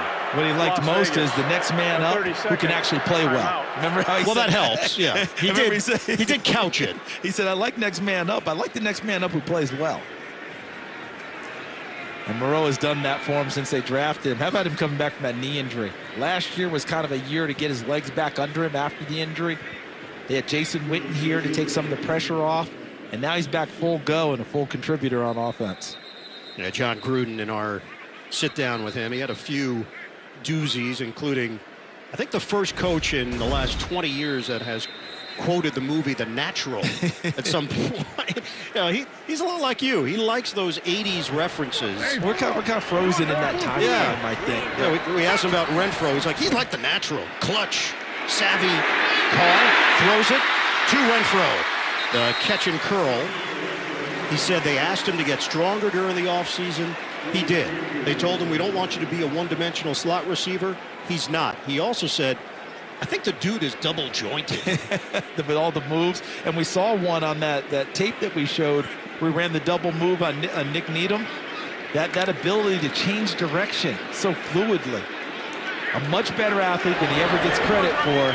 He's a playmaker. Check that. And Darren Waller, we haven't heard from him in a while now. I wonder if they've got a chance to get him involved on this play. 3rd down and 9 for the Raiders. Carr steps up. Carr, a fastball. Caught, Renfro. Touchdown, Raiders.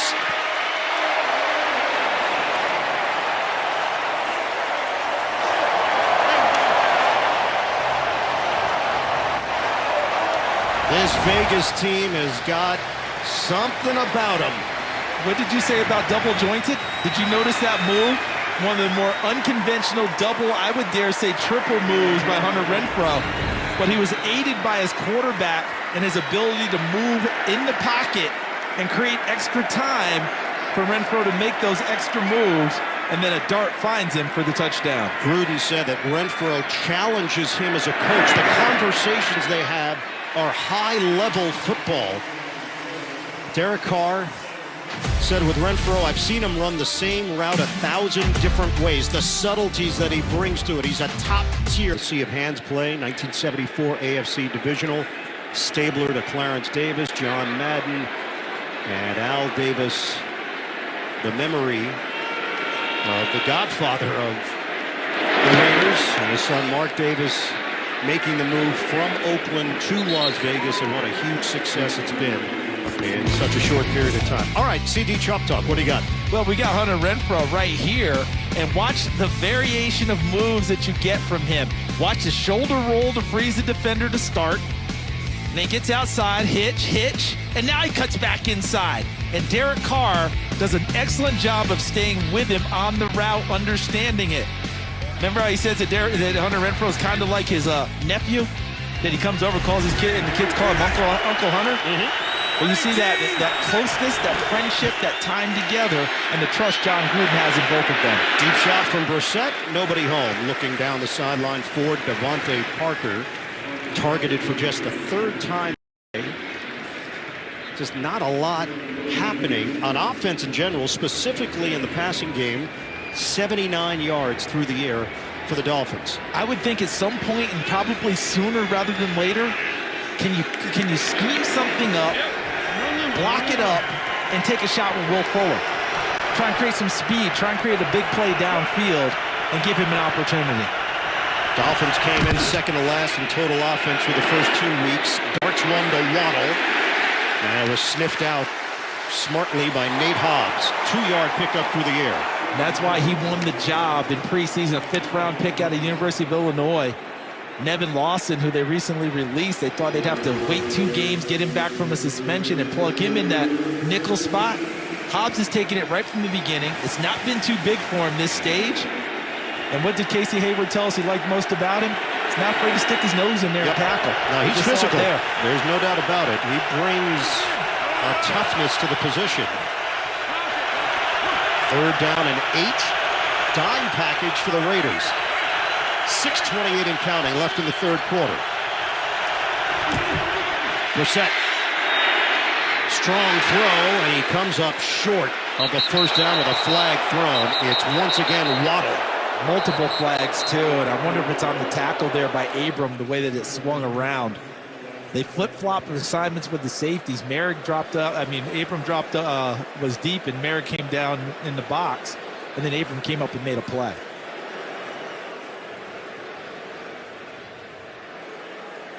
Personal foul, unnecessary roughness, number 52, defense.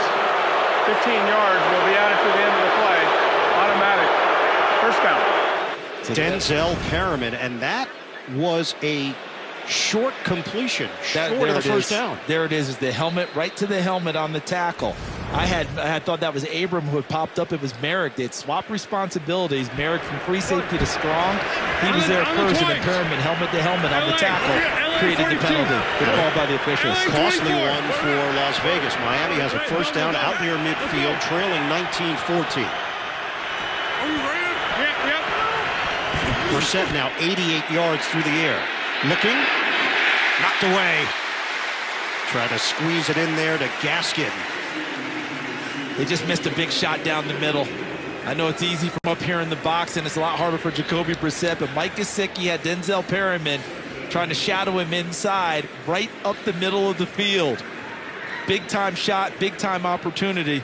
Gesicki actually threw his hand up. You see him skipping to the sideline, wanting the football on that play. Gesicki was a quarterback at 8th and 9th grade. He got moved to wide receiver. Basketball was really his main sport, then eventually a tight end at Penn State, and a highly successful one.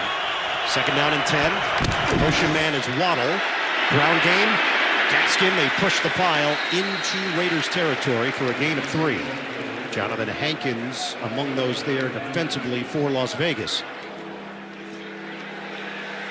Raiders getting some fresh pass rushers on the field. Max Crosby's going to be there. This game's not been short of big time hits on this ball game. Gaskin's working inside. Cleveland Furl. And look at the pile being pushed. Michael Dieter, number 63, screening to get extra yardage. 3rd and 7. 5 defensive backs for the Raiders. Deep drop. Brissett steps up. Brissett in some trouble. Avoids it. Buys time. Brissett floats it. Incomplete. Gesicki with Mullen. There is a flag down back in the pocket. Holding. Offense. Number 68. That penalty is declined. Result of the play. Fourth down. It's Robert Hunt, and it's irrelevant. It's big-time pass rush pressure, and eventually, if it stays up like that, you end up grabbing people right in front of you. 68 in white, grabbing number 92, Solomon Thomas in black. But how about the effort downfield? The battle downfield with Mullen and Gesicki trying to come up with the football. Mullen ultimately winning it. This Miami team has had more different starting offensive linemen in the last 10 seasons than any other team in the NFL. 46. Polardi kicking to Renfro. Angle towards the sideline. Fair catch called for at the 16. That's what Equalizer. It premieres Sunday, October 10th on CBS. Party-like atmosphere here at Allegiant Stadium. Raiders in front, 19-14. Hop, step, and a run. Peyton Barber dishing out some punishment as he hits the 35-yard line for Vegas. 19 yards going right up the gut. And watch what you're getting here. Watch the push that you're getting. All these guys right up front to create the space. Look at Illuminor come over. Look at Leatherwood staying with it and rode Agba all the way down in the hole. And a nice read by Peyton Barber, number 31, to play off the backside block by number 70, Alex Leatherwood. Only 2 of the 7 teams to start the season 2-0 were playoff teams last season, Tampa Bay and the Rams. Do it again. This time Miami prepared for it as Peyton Barber gets whistled down after a gain of 2.5. Raiders are rolling a little bit now on offense. Last 3 possessions, field goal, touchdown, touchdown. And when we asked, what's the difference? 2-0 last year, 2-0 this year. Gruden, Carr, anybody you asked, and they said there's just a little something different chemistry-wise, and the way this team is working together. Complementary football. Second down and 7. Carr in a crowded pocket, dumps it off. Barber, catch and run. Out of bounds, just inside the 40 of Miami. 23 yards for the Raiders. Watch the calmness of Derek Carr in the pocket. He's not just totally locked in on Barber. He takes a quick glance downfield to see what he has, but knows that he has that little check down, that little dump off, and gets it to Barber, who turns it into a nice gain. Carr has picked it up, 255 yards, 2 touchdowns and a pick. Barber now with 12 carries, 60 yards, and then another 28 on the receiving end. First down run to Barber. Peyton Barber with a flag thrown behind him back at the 41-yard line. Looks like a hold. Holding. Number 76, offense, 10-yard penalty, replay first down. It negates a 12-yard run, and it's John Simpson. And was it, you know, when you go back and watch tape after a game and it gets graded, obviously Simpson's going to get dinged for the hold, but you know who's going to get a really good score on that one is Derek Carr. He orchestrated that one totally. He got to the line of scrimmage, saw the look of it with the Dolphins, got him into that running play, and it broke big. Well, Carr's been to the Pro Bowl 3 times. He's in his 8th year in the NFL. It just feels like he's in command. It's like it's all come together for him, yes. And he's playing with extreme confidence. First down and 20, deep drop. Carr, deep shot, broken up. Trying to hit Brian Edwards. And snuffed out by Nick Needham for the Dolphins. I'll reiterate what I said in the first half. He's the 3rd best cover guy on this team, and that's saying something because Xavier Howard and Byron Jones are on that team, and both of them are Pro Bowl players. It's a tremendous job by Nick Needham. I know the fans are thinking, he got in there early. He played the football, played up through the body of the receiver, and if you have an eye on the ball, the officials are going to give you more leeway playing against the receiver. Obviously, we know about the Josh Jacobs injury. They're also down Jalen Richard, who's on IR with a foot injury, eligible to return after this week. Carr out of the pocket, dumps it off. Kenyon Drake makes a man miss. And Drake is wrestled along the sideline, just short of the 40-yard line. So 7 yards on that catch and run for Kenyon Drake, formerly with Miami, then a stint with Arizona, and now first year of a 2-year deal with Las Vegas. There's Brian Flores, who's done a magnificent job getting this Dolphins team to within 1 game of the playoffs last year. And how about the way they bounced back after getting beat last week, 35-0 against Buffalo, and have been tough from the word go here today. Big play for Miami defensively, trying to put a stop to this Vegas momentum. Carr, strong throw, terrific grab. It's Darren Waller. Quite a connection. Carr to Waller for 23 yards. Well, they showed pressure, and then they got out of it and dropped back in the zone. And right there, Nick Needham got caught in no man's land behind Waller. Watch number 40 in white. He's playing the football instead of coming through the body of Waller to try and knock the ball free. That was a tough one because Needham thought it might be overthrown and he could make a play on the ball. Instead, Waller snatched it for a monster first down. 1st and 10 at the 19 of Miami. We are under a minute to go on the 3rd. What is it? Running play, Drake. Second effort from Drake to squeeze out 2 yards on the play. And you know what we saw last week in Pittsburgh with this Raiders offense? We saw John Gruden adjusting to what the defense was doing and what he knew he could do offensively, meaning I can't run it against that front. Right? Cameron Hayward was just creating rubble up there. Today, he feels like after the slow start, they can run the ball more. What we're seeing today is much more of a John Gruden-style offense than what we saw in Pittsburgh, but he will adapt game to game for whatever will work. 4th straight long drive for the Raiders. Yeah, it could be the final play of this 3rd quarter. Carr to throw it, sells the fake, and then tosses it at the feet of Hunter Renfrow as time runs out here in the 3rd. This is the end of the 3rd quarter. Raiders trail this one 14-0. Now they lead it 19-14. We go to the 4th, the NFL. The Dolphins and the Raiders. Raiders lead the all-time series, including playoffs, with a mark of 20-19-1. And they lead this game to start the 4th, 19-14. Ian Eagle, Charles Davis, Evan Washburn, the rest of our NFL on CBS crew. 3rd and 8 for Carr and the Raiders. Soft toss, catch made, extension by Drake. Kenyon Drake did not get there. Just short. So Darren Waller is always a threat. Plays a big threat without the ball as well because he ran a clear-out route on the opposite side. And the Raiders decided to use Kenyon Drake not as a runner, but as a pure pass catcher. Split him out like he was a receiver, became a slot guy out to the wide side, and cuts back inside for a nice catch and almost got to the goal line. Raiders fans believe it's a touchdown. They just showed it on the big screen here at Allegiant. John Gruden talking about it as well. Now, the question was whether or not he was down on the play, obviously, at the 1.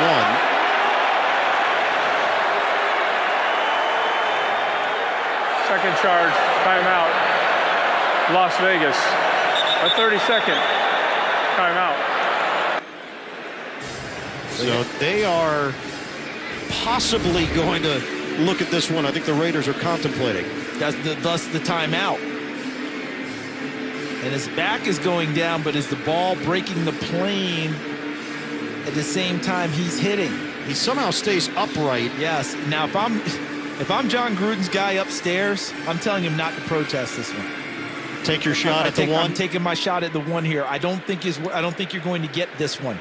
I think you're going to get he's down, and it's going to be inconclusive that he broke the plane. And that's the debate along the sideline. John was holding the red flag. Now, the flip side, Ian, is if you took the timeout to look at it, you might as well throw it. I mean, you took the timeout. Now, the problem is if you don't get it, now you're out.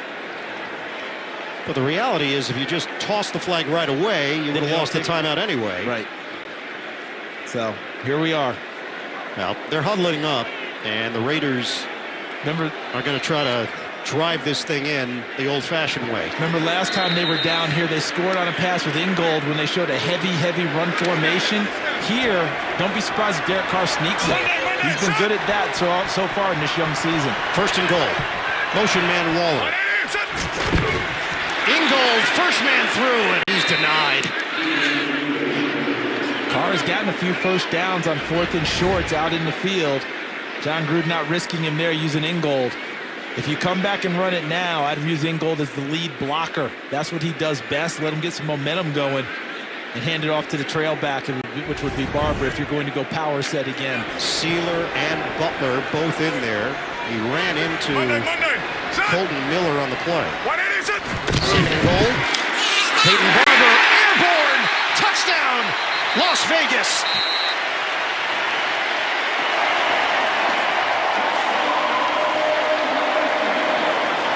Peyton Barber, 5'11", goes upstairs for the score. The Dolphins claim that they had the football, that he lost it. It was slapped out of there. It was popped out, but had it already broken the plane. Looks like Holland, 8, slaps it out. And that's what the Dolphins will be protesting. Well, all scoring plays are reviewed. It certainly looked like he broke the plane as he went over the pile. The rainbow there. Yeah. Lost it. Remember it was called touchdown? So you had the burden of proof is, did they slap it out before it got to the goal line? It looks like it's a touchdown. 11 plays, 84 yards, 6 minutes and 5 seconds. Extra point from Carlson. Derek Carr. Extra point is no good. He missed it. Derek Carr is now over 300 yards passing, 301. So that's 5 straight games for Carr over 300. Briefly look in 5 minutes. And by McDonald's.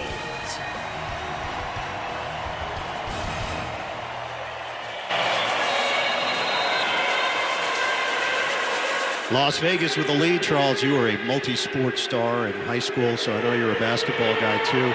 This would be a 25-0 run for the Raiders. Wow. Haven't seen the timeout yet to stop it, right? The coach calling it. Got a 20? Make it a full.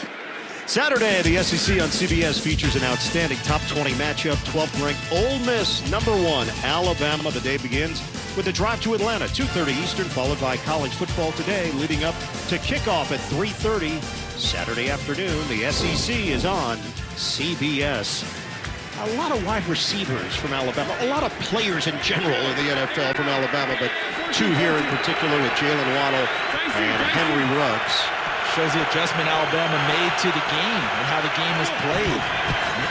Used to be all runners for Alabama. Play action, Brissett, incomplete. Will Fuller, the intended receiver. Passing game has not been working. Hayward there defensively. NFL Today update. Let's go to Phil Simms.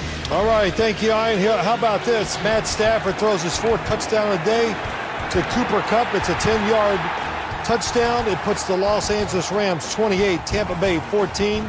Back to Ian, Charles, and Evan.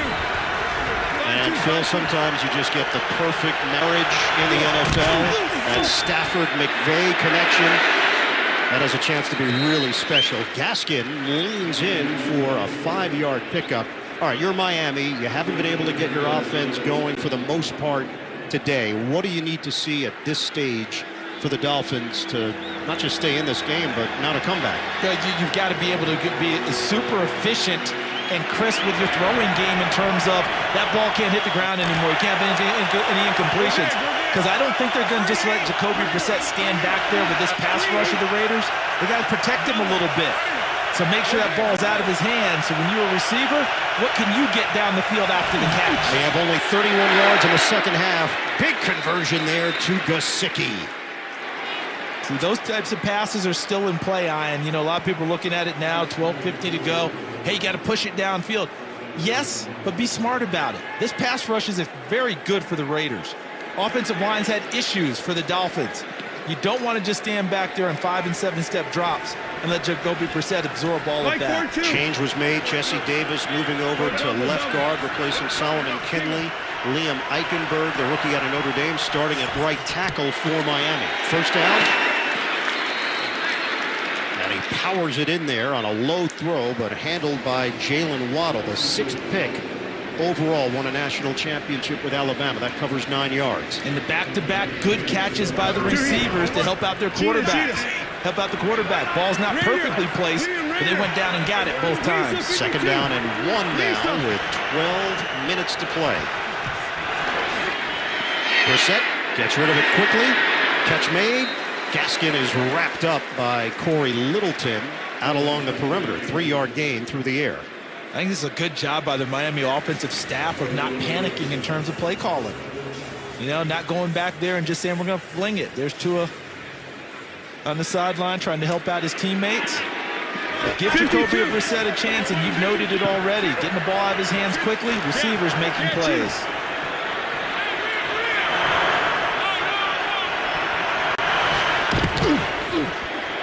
Running play. Gaskin, that hole closed up quickly as he works his way into Raiders territory. 3-yard pickup. And it's Littleton laying the lumber. Brought shoulder, tried to keep his head out of it. That's called one of those how do you do shots there by Corey Littleton. Double.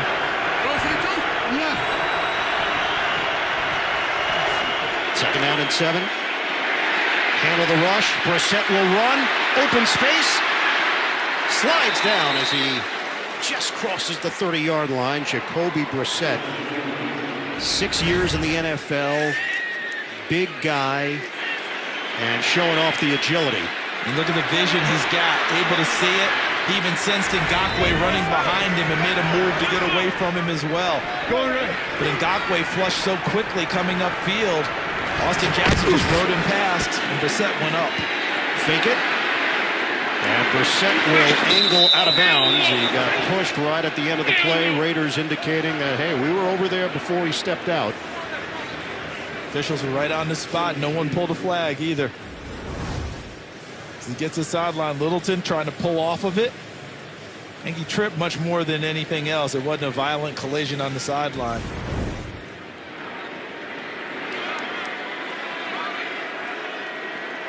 Gain of 4, 2nd and 6. We'll hit the 10-minute mark of the 4th. Excellent drive so far. I think they'll try and continue with the formula. Ball quickly to a receiver. Brissett will check it down. Catch by Fuller.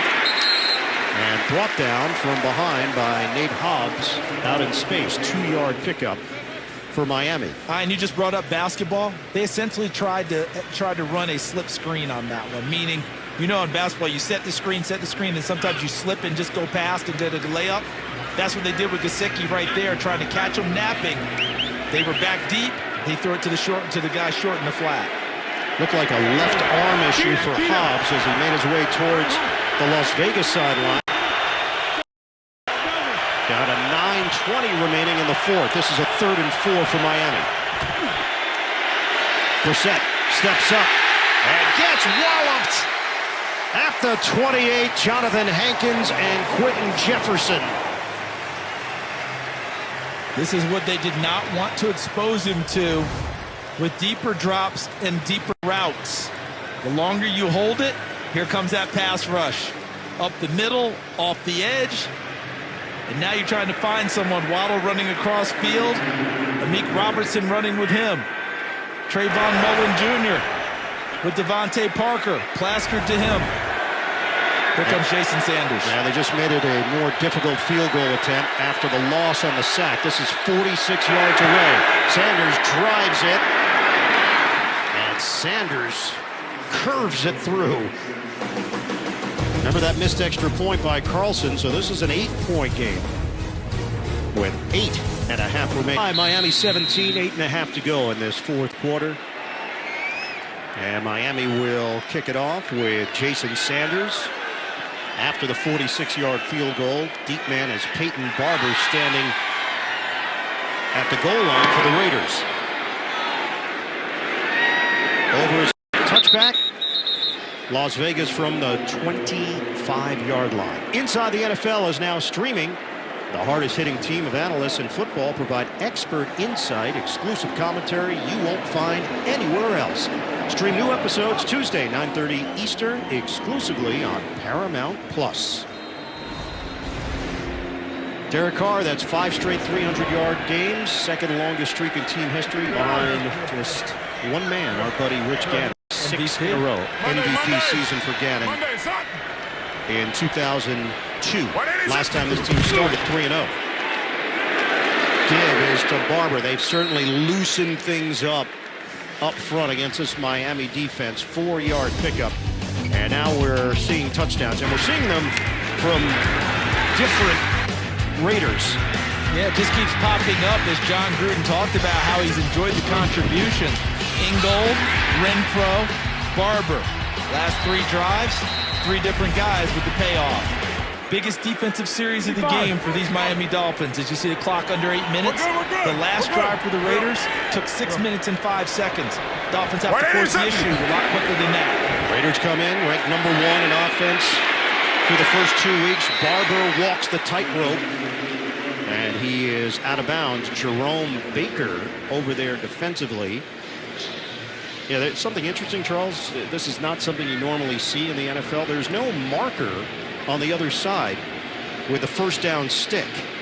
It's just the stick. Normally you have the marker as a player that shows you where you need to get to. Well, they did have a big opening night. You know, there's probably a lot of confusion after opening night. Maybe the marker didn't make it here for this. We might have to put out an investigation. Where's the marker? Who took the marker? Does it go under the line of who took Tom Brady's jersey after the Super Bowl? They're down in 3. Carr, comfortable in the pocket, and that one's denied. Edwards, the intended target, and X marks the spot. Xavier Howard comes up with a big play for the Dolphins. Haven't talked about him much in this game. You know why? People tend to avoid him. He is a playmaker in the corner position. Look at him take his big body and go across the front of Bryan Edwards, another big body receiver, and make an excellent play for the Dolphins. So they shut down that drive when they absolutely had to have it. Big credit to the Dolphins defense of Josh Boyer. So A.J. Cole on. Miami's defense gets it done, gets the Raiders off the field. Return man is Grant. Out of bounds at the 30-yard line. A 44-yard kick. 6-yard return. Miami is down by 8 with 6:59 to go. Fourth quarter from Los Angeles. Liberty Mutual Insurance. Only pay for what you need. Verizon. 5G built right. And by KFC. Order on KFC.com or through the app.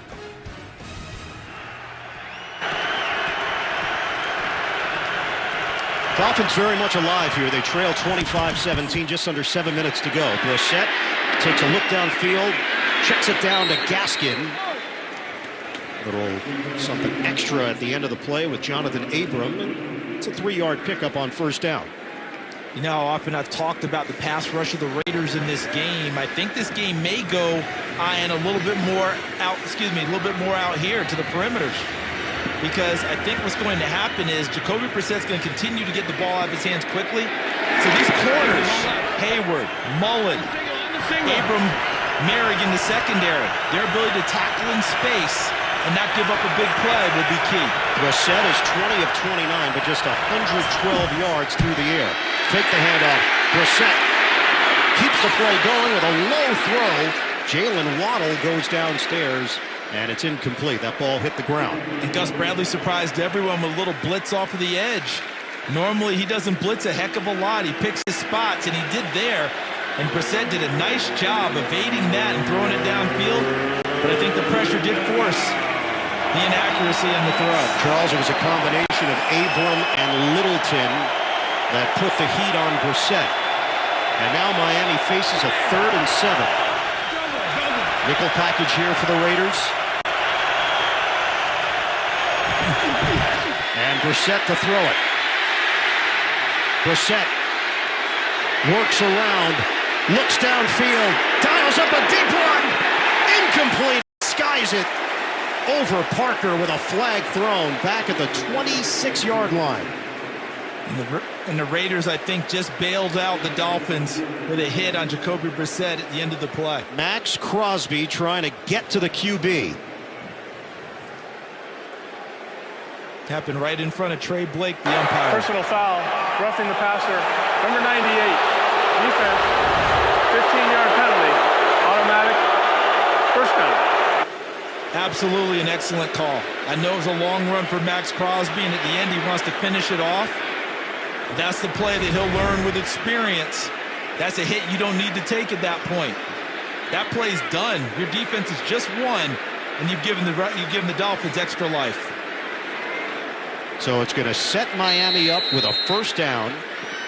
The drive would have been over. It would have been fourth down and punt time for Miami. Instead, first down at the 48.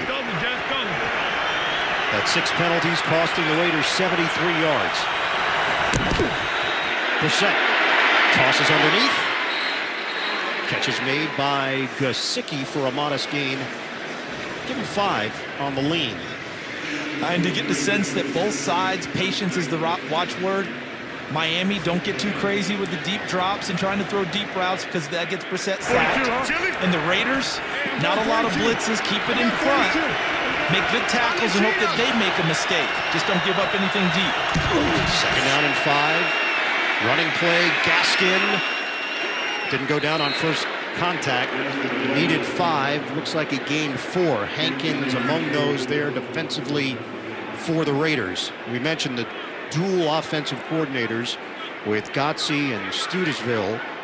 And when we asked Brian Flores about it, he said, I like the continuity of our guys hearing both voices throughout the week. They work well together. And they were coming back on his staff. Same guys they'd already heard before. 12 men on the field for Las Vegas, so they had to call a timeout. Las Vegas, a 30-second timeout. Miami would have gotten a gift first down on 3rd and 1, and that's it for the Raiders. They are done with timeouts. Next Sunday, NFL on CBS doubleheader, early slate highlighted by a battle in the city of brotherly love. Patrick Mahomes and the Chiefs on the road against the Eagles. Then, a battle between 2 legendary franchises. Big Ben and the Steelers head to Lambeau to meet Aaron Rodgers and the Packers. It all kicks off at noon Eastern. NFL Today, doubleheader action next Sunday on CBS. So the Raiders forced to use that timeout because they had an extra man on the field. 3rd down and 1 for Miami. Malcolm Brown is in there. Give it to Brown. Hard cut. And now the question will be the spot. Miami felt forward progress, got him there, but boy, on the first look, it looks short. He had nowhere to go inside where he wanted to go. Bounced it outside, and a good adjustment by the Raiders to make this one close. I thought when he bounced it, he'd get it easily. Yeah. But this is now worth the measurement. See, watch the middle. It's totally stacked up. And the Raiders won the line of scrimmage, and then they rallied and got to him. Here we go, sneak. And they have to go for it. Jacoby Brissett. Did he get it? I think the push got it there. 235 listed before breakfast. I think as Evan Washburn told us, the yoga made him flexible enough to find his way to a first down. Raiders think they stopped him. That was close. I thought the second push got him there.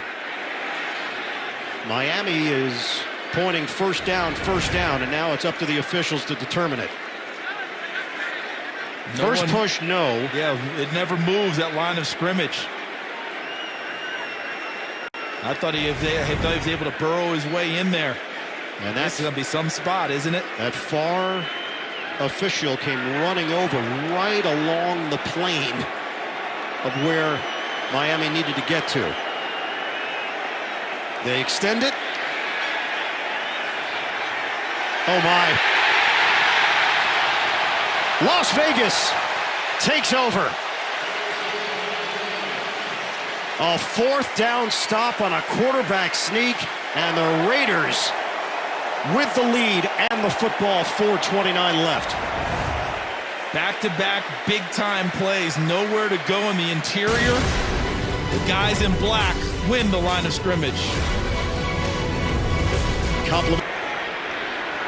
Hey, tight fan. So the Raiders take over with a 25-17 lead, 4:29 to play in the fourth quarter. On the ground, nothing there. Barber tried to cut it, and Christian Wilkins was ready for it. Coming up, time permitting, State Farm postgame show. Guys back in the studio, latest NFL scores and highlights, all coming up on the State Farm postgame show. Remember, Raiders did have 12 men on the field, and they called a timeout, which would have given Miami a first down. Dolphins had to go for it on fourth down. That was on third down. And they're now 0 of 5 on fourth down tries this season. Essentially couldn't get about a half a yard on third or fourth down. And now the Raiders, remember last week in Pittsburgh, they trusted Derek Carr to throw the ball. They did. Because right now you're running into a stacked box. They'll run it again. Nothing doing for Las Vegas with Peyton Barber. John Jenkins among those there, and a timeout call. And you could ask the question, why wouldn't Miami just challenge a spot? At least just take a flyer. There was such a stockpile there. First charge timeout. Miami, a 30-second timeout. Please set the game clock to 3:44. You got it, Carl. There's no way they would have won the challenge. How could anyone have been able to tell? Everything would have been inconclusive. You would have had to stay with the call on the field, I believe. Right? I mean, you saw that massive humanity. Yeah. How would you be able to determine, even on replay, how that would have changed? Now, here on third down, how many timeouts left for Miami? Two. So third down, if they're able to stop here, they're going to call another timeout. Does John Gruden want to go ahead and do this and play to his defense, punt it deep in territory? Or as he did in Pittsburgh last week, put in Derek Carr's hands and let him make a good decision? Well, last week, Gruden elected to pass in these situations. He gave Derek Carr a shot. In fact, he threw for a touchdown. 3rd and 11. Carr, rush coming. Carr is tossed down. Brandon Jones on the safety blitz. So they were trying to beat the man coverage with a double move with Hunter Renfrow, and Josh Boyer guessed ahead and brought the pressure to force the issue. There's Brandon Jones, the strong safety, gets in there again and gets him. Loss of 15. So that field position that the Las Vegas Raiders had that was in their favor is now backed up, and Miami may tilt the field a little bit as they start a big-time drive. 3:39 left. Miami's going to get the football back. A.J. Cole will punt it. Dolphins use one of their 2 remaining timeouts to stop the clock. Jakeem Grant is the return man standing at the 20-yard line. Grant dealt with an ankle injury throughout the week.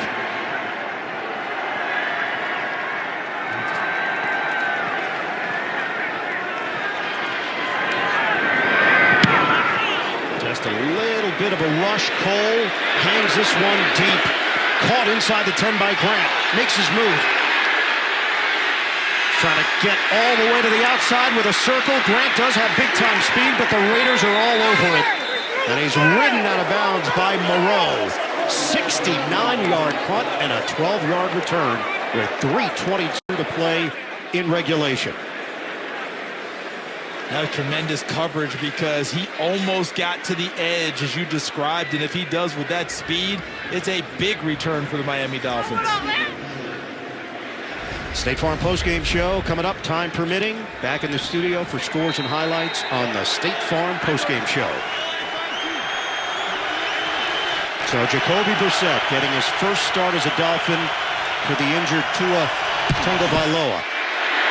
Pass underneath, catch made by Waddle, and he curls upfield close to the 30-yard line. They're going to mark him down, though, short of a first down. 9-yard gain through the air. We count it down to 3 minutes remaining here in the fourth. There better be some really sure tackling in the secondary. Guys like Waddle, Fuller, Jakeem Grant can make you miss in the open field and create big plays.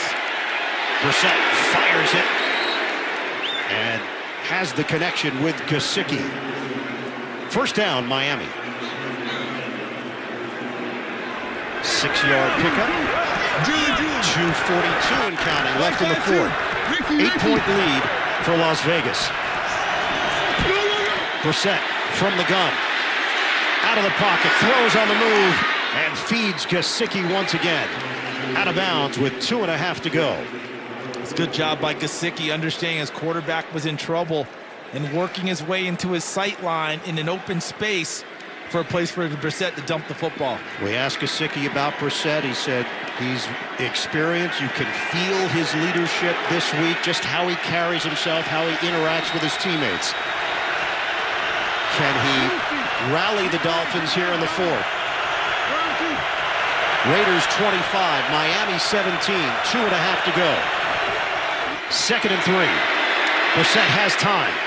Looks downfield. Brissett will toss it out of bounds. Some pressure from Phylon.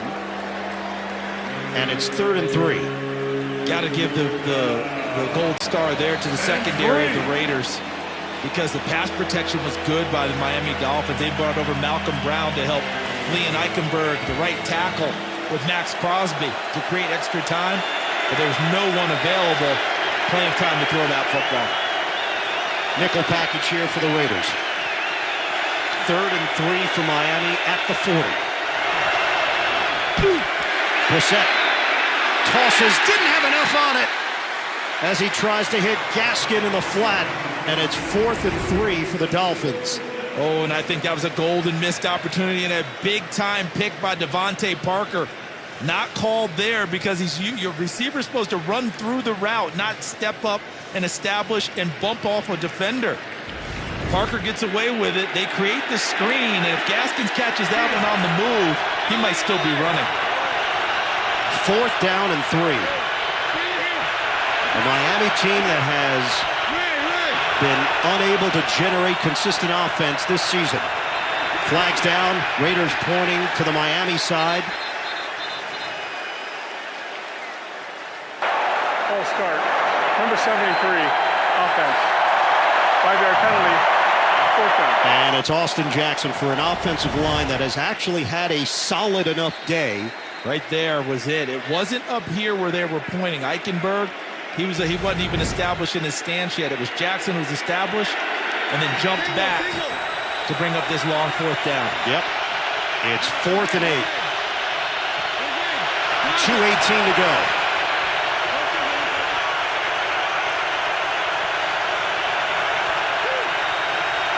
Brissett steps, hooks a pass, fight for it, it's caught! Terrific grab by Parker in a matchup with Hayward, and Miami is still alive. And Jacoby Brissett ripped that throw as well, because if he has any less on it on the RPMs, that ball's knocked away. What a beautiful throw and catch. And we hit 2 minutes to play. Las Vegas trying to hold on. Miami looking to come back.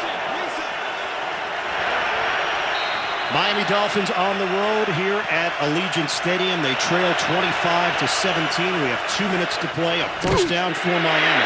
Brissett tosses it to Waddle and picks up 4 yards. Dolphins do have 1 timeout remaining. We're down to 1:50 to go. Will Fuller's already at the top. Brissett will throw it in that area to Gesicki. He's got outstanding hands. And white lights were on for Mike Gesicki. Great catch out in the flat after Fuller cleared it with a route downfield. 1:38 to go. 1st down for the Dolphins. Brissett sits and throws and hooks up with Gesicki again. Clock is rolling, 1:26 left. The patience and efficiency we've seen out of Miami these last few drives has been very impressive. Remember, the missed extra point has left the door open here for Miami. 2nd and 1. Brissett, home run ball! Incomplete with a flag down. Merrig thought he had it, and a collision. Have interference there. We should have 1st and goal at the 1. 2 flags on the play. If that was determined in the end zone on the interference. Pass interference, number 27, defense. That foul occurred in the end zone. The result of play enforcement will be the ball at the 1-yard line. First down. So Mullen is called on the interference there. See him grab him, and then Merrick trying to make the play over the top. That's where he ended up getting hurt, trying to come down with the football. Mac Hollins, the intended receiver, the former Philadelphia Eagle. And the guy, one of the heroes of the win last year for Miami here in Las Vegas. He caught that pass from Fitzpatrick late in the ball game to set up the game-winning field goal. And the concern is for both Trayvons, Mullen and Merrick.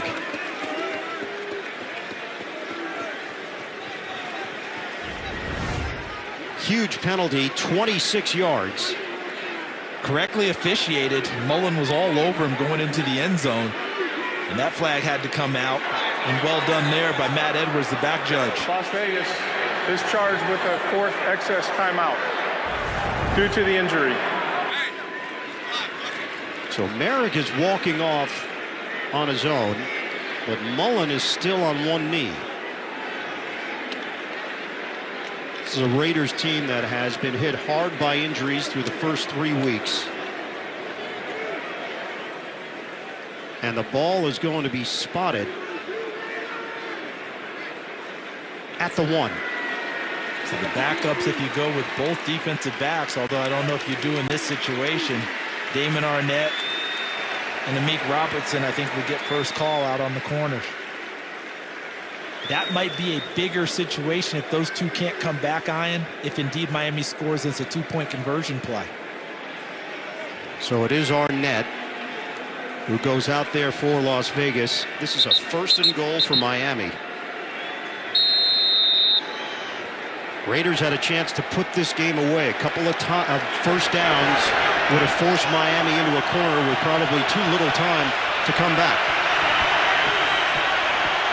And they're going Wildcat. Direct snap.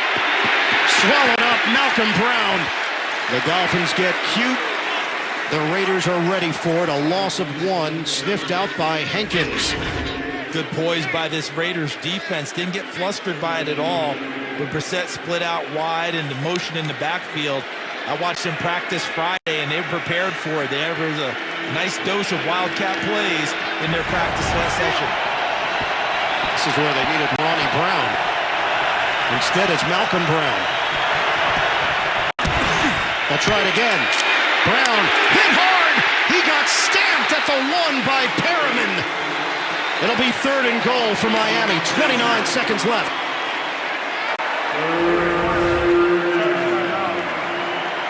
Miami, a 30-second timeout. Perriman shoots the hole first. He's also there.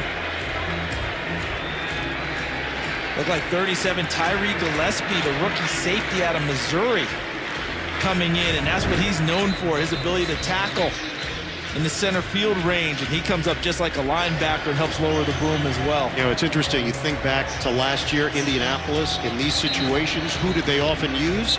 Jacoby Brissett. He would replace Phillip Rivers, but Brissett found himself on the sideline for the first 2 downs. Yeah, they had to split out wide, and just so there's a threat. Yep. And maybe they do something out there. I think you put the ball back in Brissett's hands here. In this situation, get out of the Wildcat and let your quarterback run this game. 3rd and goal. Miami down by 8.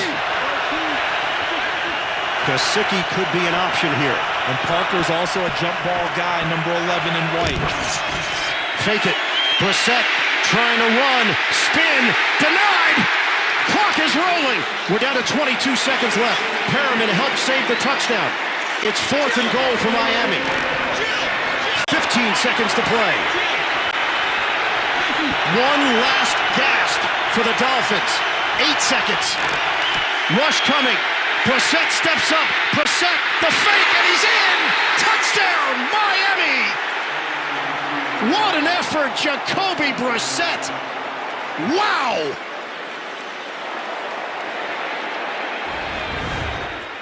I think he wanted to look left to Devontae Parker in a one-on-one. He was covered. And then it makes in the open field, looks like Perriman. He made miss. and then finds his way through. Watch, he looked left, doesn't have it. Now watch the cut back inside. That's where Perriman missed, and he knew where the goal line was and dove and got it. And here we go.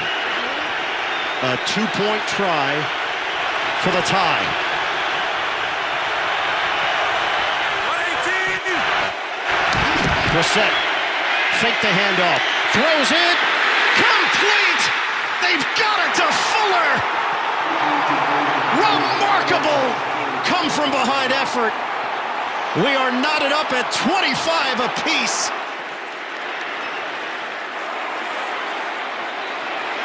2 seconds left. Love the action. They showed the flow out to the right. Brissett with the full spin pirouette and turns into a one-on-one route on the backside. And they picked on Damon Arnett, who had a little bit of a struggle up in Pittsburgh with a deep ball with Chase Claypool. They go back again. Remember the injuries we had, Ian. You lost starting corners Trayvon Mullen, who probably would have been out there in that spot, had an opportunity. Casey Hayward has been dinged a little bit. He came back and played. And a missed extra point from Daniel Carlson, the AFC Special Teams Player of the Week. Left that door open for the Dolphins to tie this game, 25 apiece.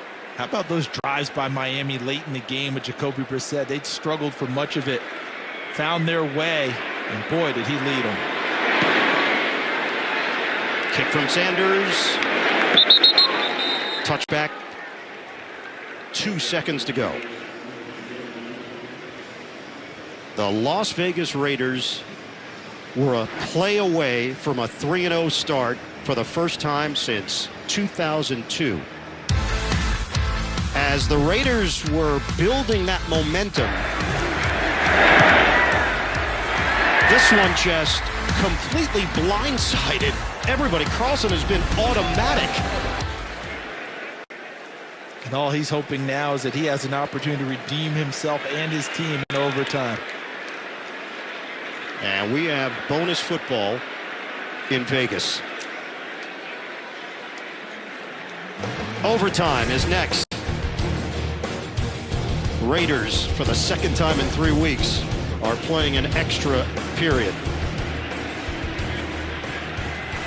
So we'll keep it right here with this game tied at 25. Jacoby Brissett did a superb job on that final drive for Miami to navigate them down the field and into the end zone on what was just an effort play and a just tremendous fake on Denzel Perriman to get himself into the end zone to set themselves up for a 2-point try. We've seen why so many teams like Jacoby Brissett and why he keeps talking about, I consider myself a starter in this league, even if I'm Gentlemen, we're about to begin an overtime period of up to 10 minutes. Each team gets 2 timeouts. It is sudden death unless the first possession ends in a field goal, at which time the other team will have an opportunity to possess. Any challenges will be initiated by the replay official up in the booth. Miami, you get to call the toss. This is heads, this is tails. He calls heads. It is tails. Las Vegas has won the toss and will receive. Good luck, gentlemen. So the Raiders win the toss. They will have the football. Overtime is next at Allegiant Stadium. Period, touchdown or safety on the first possession wins the game. If the score is tied after each team's first possession, then the next score wins it. Each team is given 2 timeouts, no coaches' challenges. All reviews are initiated by a replay official. Miami to kick off. Overtime in Vegas. And the Raiders will have it at the 25-yard line. Also, that Max Crosby roughing the passer penalty, that kept the drive alive for Miami. Kept the drive alive, and I mean, so many different things and many opportunities. And even on offense, they took over the football on a drive with previously they'd gone 6:05. They went a minute 31. Miami shut them down. Opportunities missed, but give Miami credit for stepping through the door and seizing them. Raiders in the opener won the game in overtime over Baltimore in dramatic fashion. Peyton Barber with a little zigzag move for 6. Brought down by Xavier Howard for the Dolphins. John Gruden's squad is 2-0. Impressive victories against Baltimore and in Pittsburgh to open the season. 52. 2nd and 4.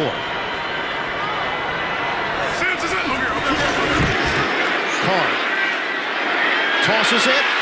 Handled by Ruggs. Along the perimeter for a first down. Just a tremendous catch. Let's see if both feet come down in bounds. One. Ooh, that's going to be interesting. Let's take another look. It looked like two. Boom, boom, right there. There it is. There it is. All right, I missed that first toe tap. But typically on that type of a route, that ball's thrown a little bit quicker so that you have a little more time to fade in. But Derek Carr had a little bit of heat, had to get rid of it the way he did. What a great catch by Ruggs. First down for the Raiders. Out across the 5-yard line. Bruce Springsteen, Boston! Boston! Here we go, here we go, here we go! So we've got Springsteen and Boston on this play. That's why it didn't work. No, the rock and roll did not work. Springsteen's New Jersey. It might have been Boston the band as well. Van Ginkel reads it, and it's no gain on the play. Well, here comes Renfro back on the field. We haven't heard from Waller much lately because of the coverage. A lot of times it's been Byron Jones. Look at that, 25 game-winning drives, fourth quarter overtime. And you already mentioned week 1 against Baltimore. In overtime, the touchdown pass to Zay Jones. 2nd and 10. Step up. Long ball call. Got his man. Brian Edwards. And the Raiders are in business at the Miami 20. And a quarterback who's known to move and have mobility might have run on that play because of the gap that opened. But Derek Carr moves to find guys open downfield and delivers. Kept it alive, saw Brian Edwards have the step, and perfectly placed it downfield. And remember what Edwards did in the fourth quarter and overtime, week 1 against Baltimore. First down for the Raiders. Back to the ground. Barber is hit hard and whistled down after a gain of 1. Sealer combining with Scarlett to bring down Peyton Barber, now playing for his 3rd team in the NFL, previously with Tampa Bay and Washington. And got John Gruden calling the plays in over his headset to Derek Carr. There's always a tag and a reminder in a play call. Any running play, you know he's telling them, make sure they hold on to the ball. We saw Kansas City with Clyde Edwards-Helaire lose an opportunity 2 weeks ago where the ball popped out late against the Baltimore Ravens. 2nd down and 9. Carr dials it up, looking for the win, over the head of Waller. Incomplete. Matched up with Byron Jones. Looks like he ran a little bit of a wheel, fake to the outside, get upfield. I think Waller thought initially that that ball would be thrown more to the inside and upfield, and Carr took him to the outside, and the adjustment happened late. And you see Carr acknowledging that with Waller with a hand signal. 3rd down and 9 for Las Vegas.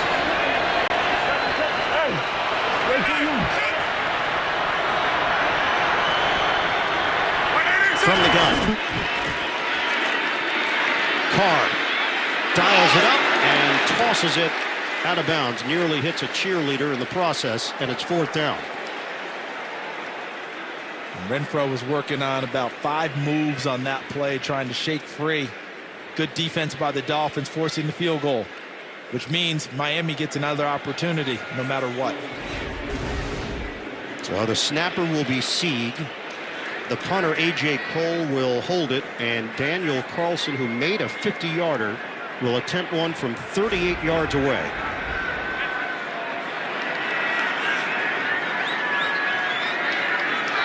Carlson for the lead. Straight down the middle. And the Raiders go in front 28-25. That is 28 straight made field goals for Daniel Carlson. Miami will get the football with 6:27 to play in OT. Coming up tonight on CBS, it all begins with 60 Minutes and a news-making interview with embattled Republican Congresswoman Liz Cheney, followed by a new Big Brother. Then, the Tony Awards present Broadway's Back, live tonight on CBS. It can't be as dramatic as what we have here.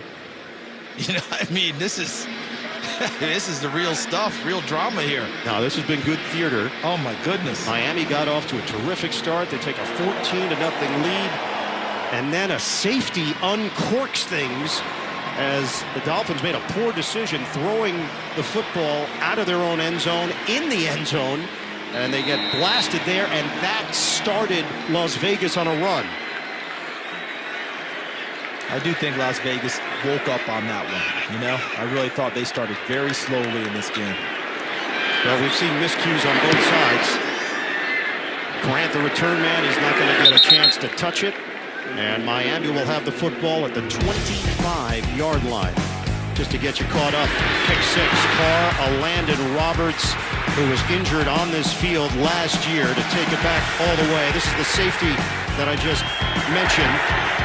Missed a field goal. Sanders had a chance right off the post with a loud thud. And then the missed extra point from Carlson allowed Miami down by 11 to kick a field goal, down by 8 to score a touchdown, and then convert on the two-pointer to tie the game and force overtime. They trail by 3. Brissett looking for the deep shot down the sideline. Incomplete. Will Fuller, the speedster, in a matchup with Mullen, who is out there for the Raiders. And they got Trayvon Mullen back after the injury, and look at the job he does, pressing him into the sideline, keeping his body in front so he can't cut back underneath him and make the play. Mullen essentially turned himself into the receiver on that one, and Fuller would have had to play defensive back. Great use of the sideline, made him run out of space. And Charles Merrick is out there as well. Second down and 10 for Miami. Brissett. Forced out of the pocket, on the move, tosses, working that sideline with a flag thrown. Adam Shaheen, penalty marker. Raiders indicating it's against Miami.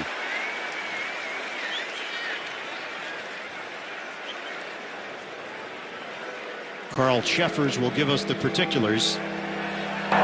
Holding, number 73, offense, 10-yard penalty, replay, second down. And it's the young tackle, Austin Jackson, in his second year from USC. See him grabbing right there, right in front of you.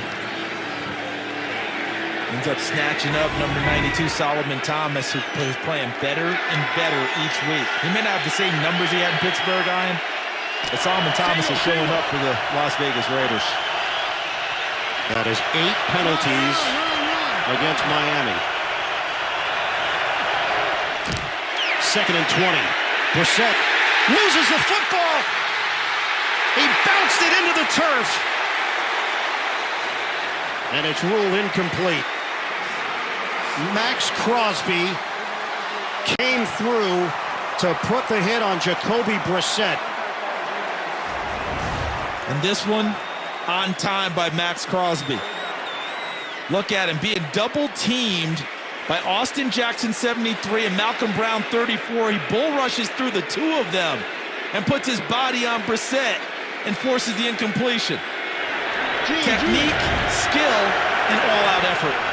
And now it's third down and 20 for the Dolphins. Thank you. Timeout called by Las Vegas. Trying to get matched up on defense, and the officials were letting them match up, but they didn't feel right about it and called one of their timeouts in overtime. Have to go back to 2002, the last time this franchise started 3-0. They went to the Super Bowl that year. They lost to John Gruden, who was the head coach of the Buccaneers. Las Vegas. The last time Gruden started a season 3-0, it was with the Buccaneers in 2005, and they finished that year 11-5.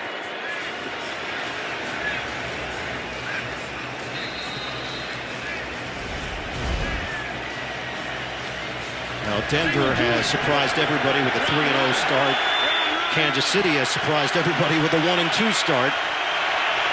Dime package here for the Raiders. 3rd and 20. Brissett in the pocket. A rainbow. Brissett. Deep ball. Knocked away. Devontae Parker, the intended receiver. And Trayvon Mullen was a blanket. And for all the attention, and rightly so, that Casey Hayward has gotten since he joined this Raiders team, Trayvon Mullen may be underrated as a corner, making the play downfield. Back-to-back plays on deep shots by Mullen, going up and knocking it away from Devontae Parker, who knows how to play in the air and take the ball away from defensive backs. And this is it for the Dolphins.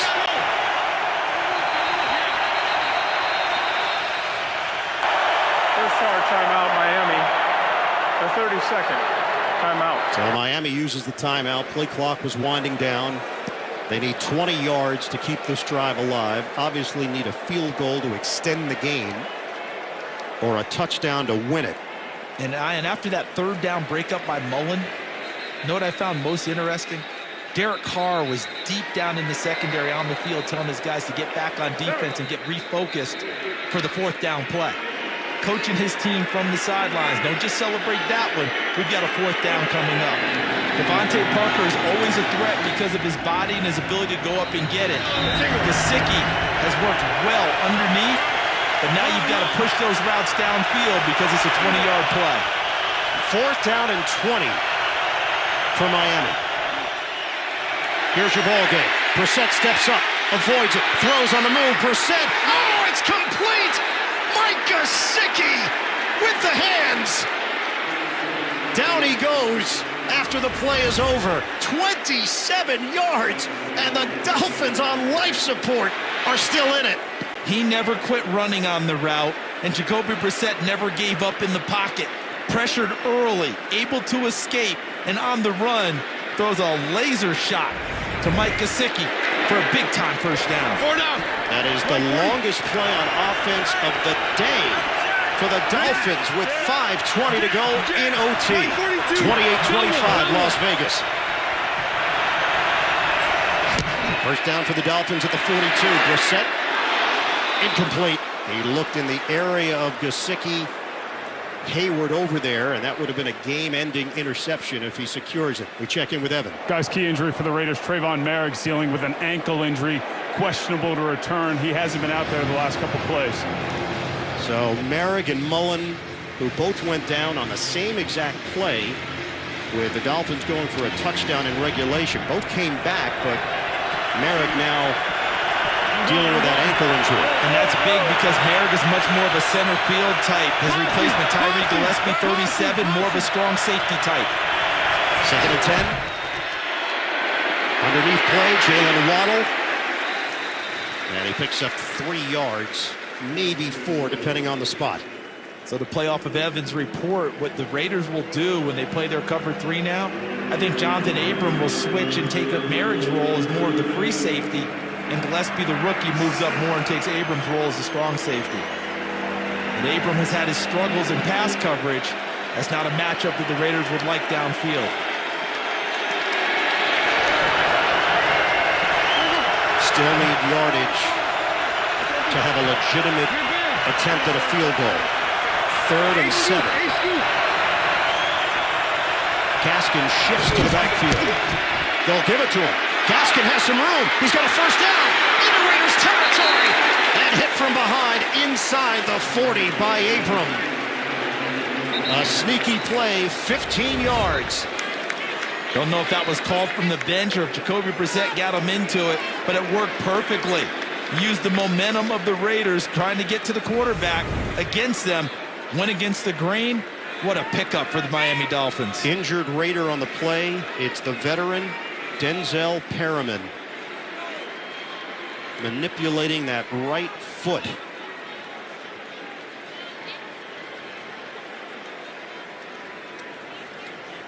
Well, he is moving it on his own and just trying to get feeling back, it appears. See, as he breaks into the open field, and there's Perriman trying to get away from a block. Looked like he was engaged with Robert Hunt, and then Hunt falls on top of him for good measure. And Perriman will jog off. So Nick Kwiatkowski will step in to replace Perriman.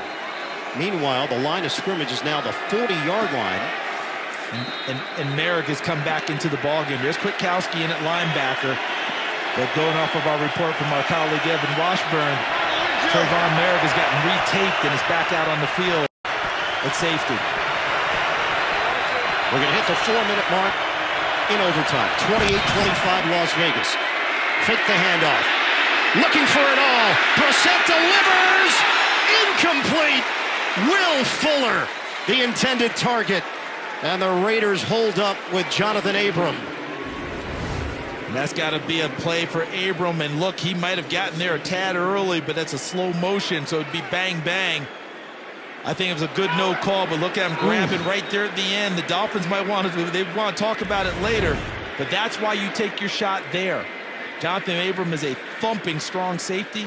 His issues will be in the open field and coverage. And they took a play, and it was a nice call by the Dolphins to attack him. And it's been a while since Will Fuller has been a part of an NFL game. And we talked to Brian Flores about how they were going to use Fuller. He said, we'll monitor it, we'll keep an eye on it. Obviously great to have him back because of his pure speed.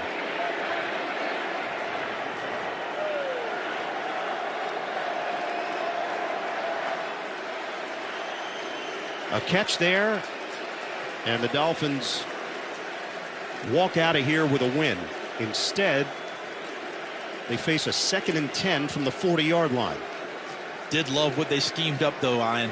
They made a concerted effort that they were going to attack Abram in the deep spot, and they did, and he was able to come up with a win for himself and for his team, forcing the incompletion. Fuller will walk off towards the Miami sideline. 3:57 to play in OT. The last meeting was a thriller on December the 26th. Last year, 26-25 win for Miami. A ridiculous throw by Ryan Fitzpatrick, and then a game-winning field goal. Do not take a sack here because you still have a good field goal opportunity. Dolphins down 3. Brissett. Strong throw across the 35-yard line as he connects with Parker for 7.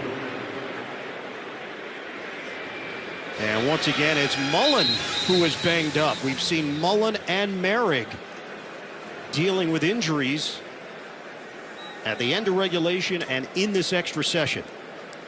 And this time, instead of Damon Arnett, it looks like Amik Robertson will come into the ball game. He's built like a nickel cornerback. You'd think he'd be inside the slot, but Robertson is much more comfortable on the outside portion of the field. So Mullen comes off. The Dolphins face a 3rd and 3 with 3:42 to go in OT. Dolphins thought they had a call in the end zone. Will Fuller, the contact from Abram, there was no flag on the play. Shotgun. Brissett. Toss it ahead to Gesicki, and it fooled nobody. 1-yard pickup. It's now 4th down. Yeah, got to kick it if you're Miami. Get this game tied up if at all possible. And Sanders has good experience in this stadium not too long ago.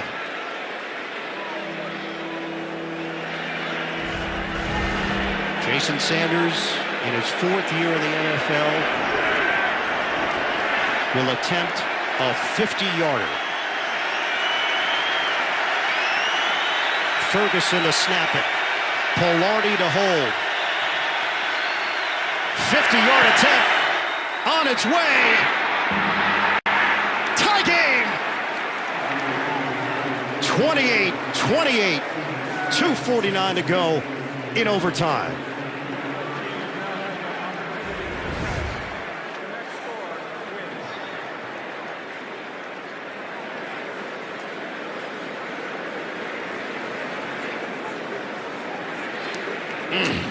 Did it catch just to just tick off the inside of that post? Maybe. I thought I heard the sound. Nicholas Mullen to the locker room, which is much more concerning to the Raiders right now. But at least they are on offense. And Jacoby Brissett, I'm not eloquent enough to say what he has meant to this Dolphins team today, but his play down the stretch has been marvelous. And the Dolphins will kick it off. Knotted up at 28 apiece, 2:49 to play in OT. Next score wins. Return man is Ruggs.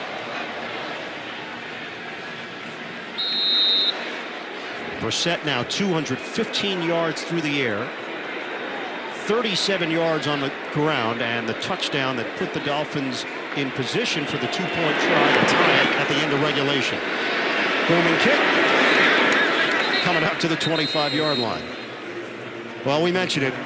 Week 16 last season, one of the wildest finishes of the year. About 3 minutes to go in the fourth. Miami down 6. Gaskin, 59-yard touchdown. Extra point put Miami up by 1. Raiders would kick a field goal, take the lead. 19 seconds left.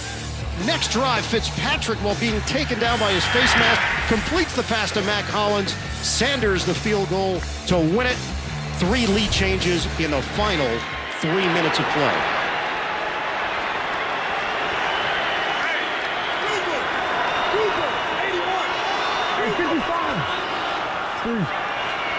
2:49 to go in overtime. Carr steps up, delivers downfield, and it's broken up. He tried to hit Darren Waller along the sideline, but Byron Jones was ready for him.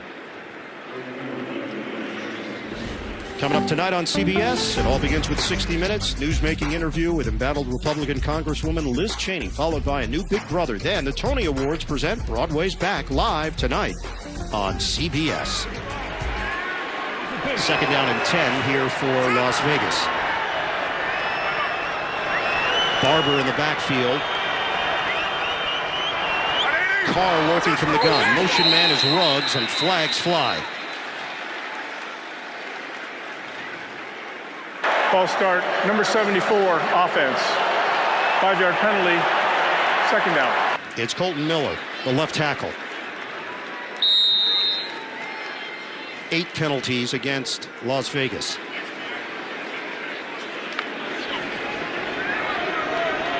Fatigue creeps into the game as we're into overtime. Sometimes make a few of those mistakes just from being a little bit weary. Second down and 15 now from the 20-yard line in a tie game. Protection holds up. Carr launches. Caught! Over the shoulder, Brian Edwards. Mr. Clutch for Las Vegas. And he broke through double coverage, but they found the guy that you would want in coverage, and that's Brandon Jones. A hammer in the box is a strong safety, not quite the same cover guy, similar to Jonathan Abram with the Raiders. And what a beautiful throw by Carr, and Edwards reaching out to get it. 34-yard reception. Breaking away, Peyton Barber! Out of bounds! What a rip! 27 yards, and the Raiders are in position to get a W. Right side of the Raiders offensive line, Jermaine Illuminor 72, Alex Leatherwood 70. Sure they got some help from a tight end and wide receiver on that side. And Barber's eyes found the crease and bolted through it. And the injured Dolphin is Brandon Jones. He attempted to limp off the field and then collapsed just short of the Miami sideline. The Raiders will have the football at the 19. It'd be interesting what they do in terms of how many plays before you're thinking about Carlson going out there and also positioning. Where does he want the ball in the field to kick it? Guys sometimes are very particular depending on the distance about their leg swing and where they want the ball. Right now, you'd be looking at a 37-yard field goal for the win. The athletic training staff is dealing with young Brandon Jones, the physical safety out of Texas. He's had an effect on this game. Remember that big sack he had earlier in the ball game on Derek Carr? Guy's a tough, hard-nosed player.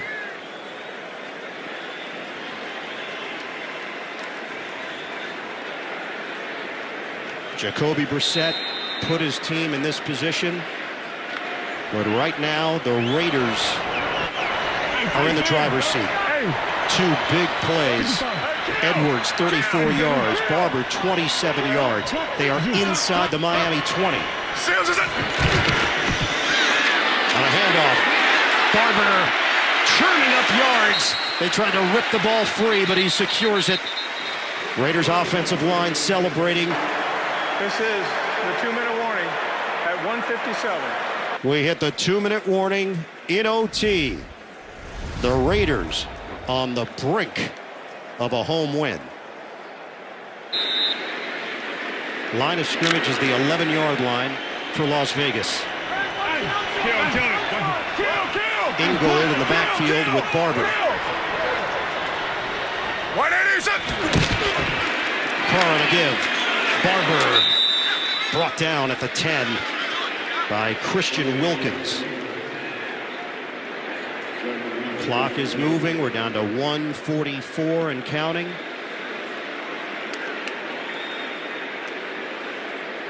Third down and 1. A little surprised he doesn't kick it here, only because if there's a muff on the snap or whatever, you get a 4th down to do it again. Raiders break the huddle on a 3rd and 1. We're good. Hey, we're good. Hey, kill. Here we go. Move. Sims is it. Snap it. Carr gives it. Barber fighting for extra yards. And he takes it to the 6. Barber has cracked 100 yards rushing on the day. Under a minute to go.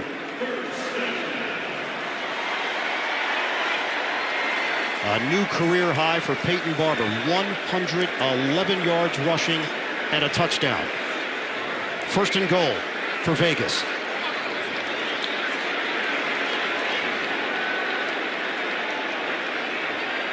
Letting this bad boy run on down for some reason. Just want to make sure everything's good. 30 seconds left. Sims is it.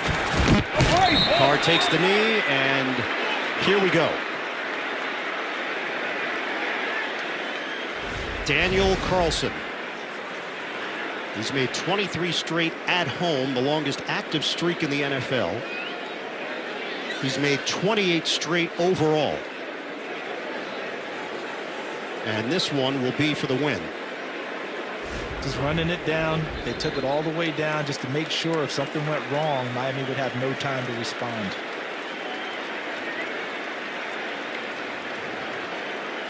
Carr took the Raiders down the field. 3 seconds. 3 seconds, please. They put 3 seconds on the clock. 3 seconds on the game clock. Thank you. Miami does have the 1 timeout remaining if they want to try to ice Daniel Carlson.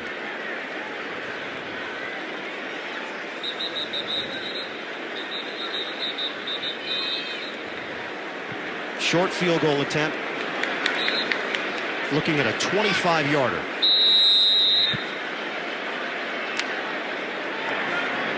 .28.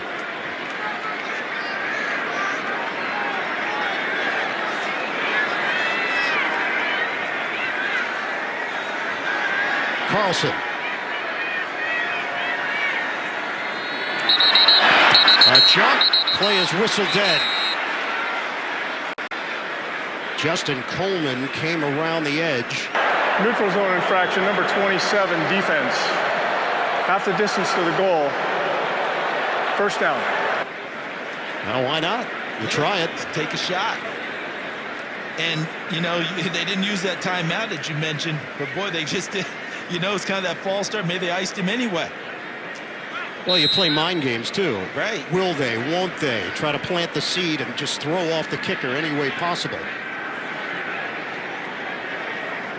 Sieg to snap it. Cole to hold it. 22-yard attempt. Daniel Carlson. Carlson. That's a winner! Viva Las Vegas! The Raiders are 3-0. for the first time in 19 years. 31-28 in overtime.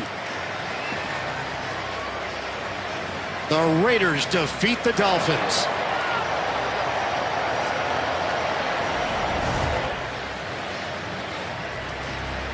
Daniel Carlson redeems himself. And that gets it done for Vegas. Fun one. Miami showed a lot of fight to stay in it.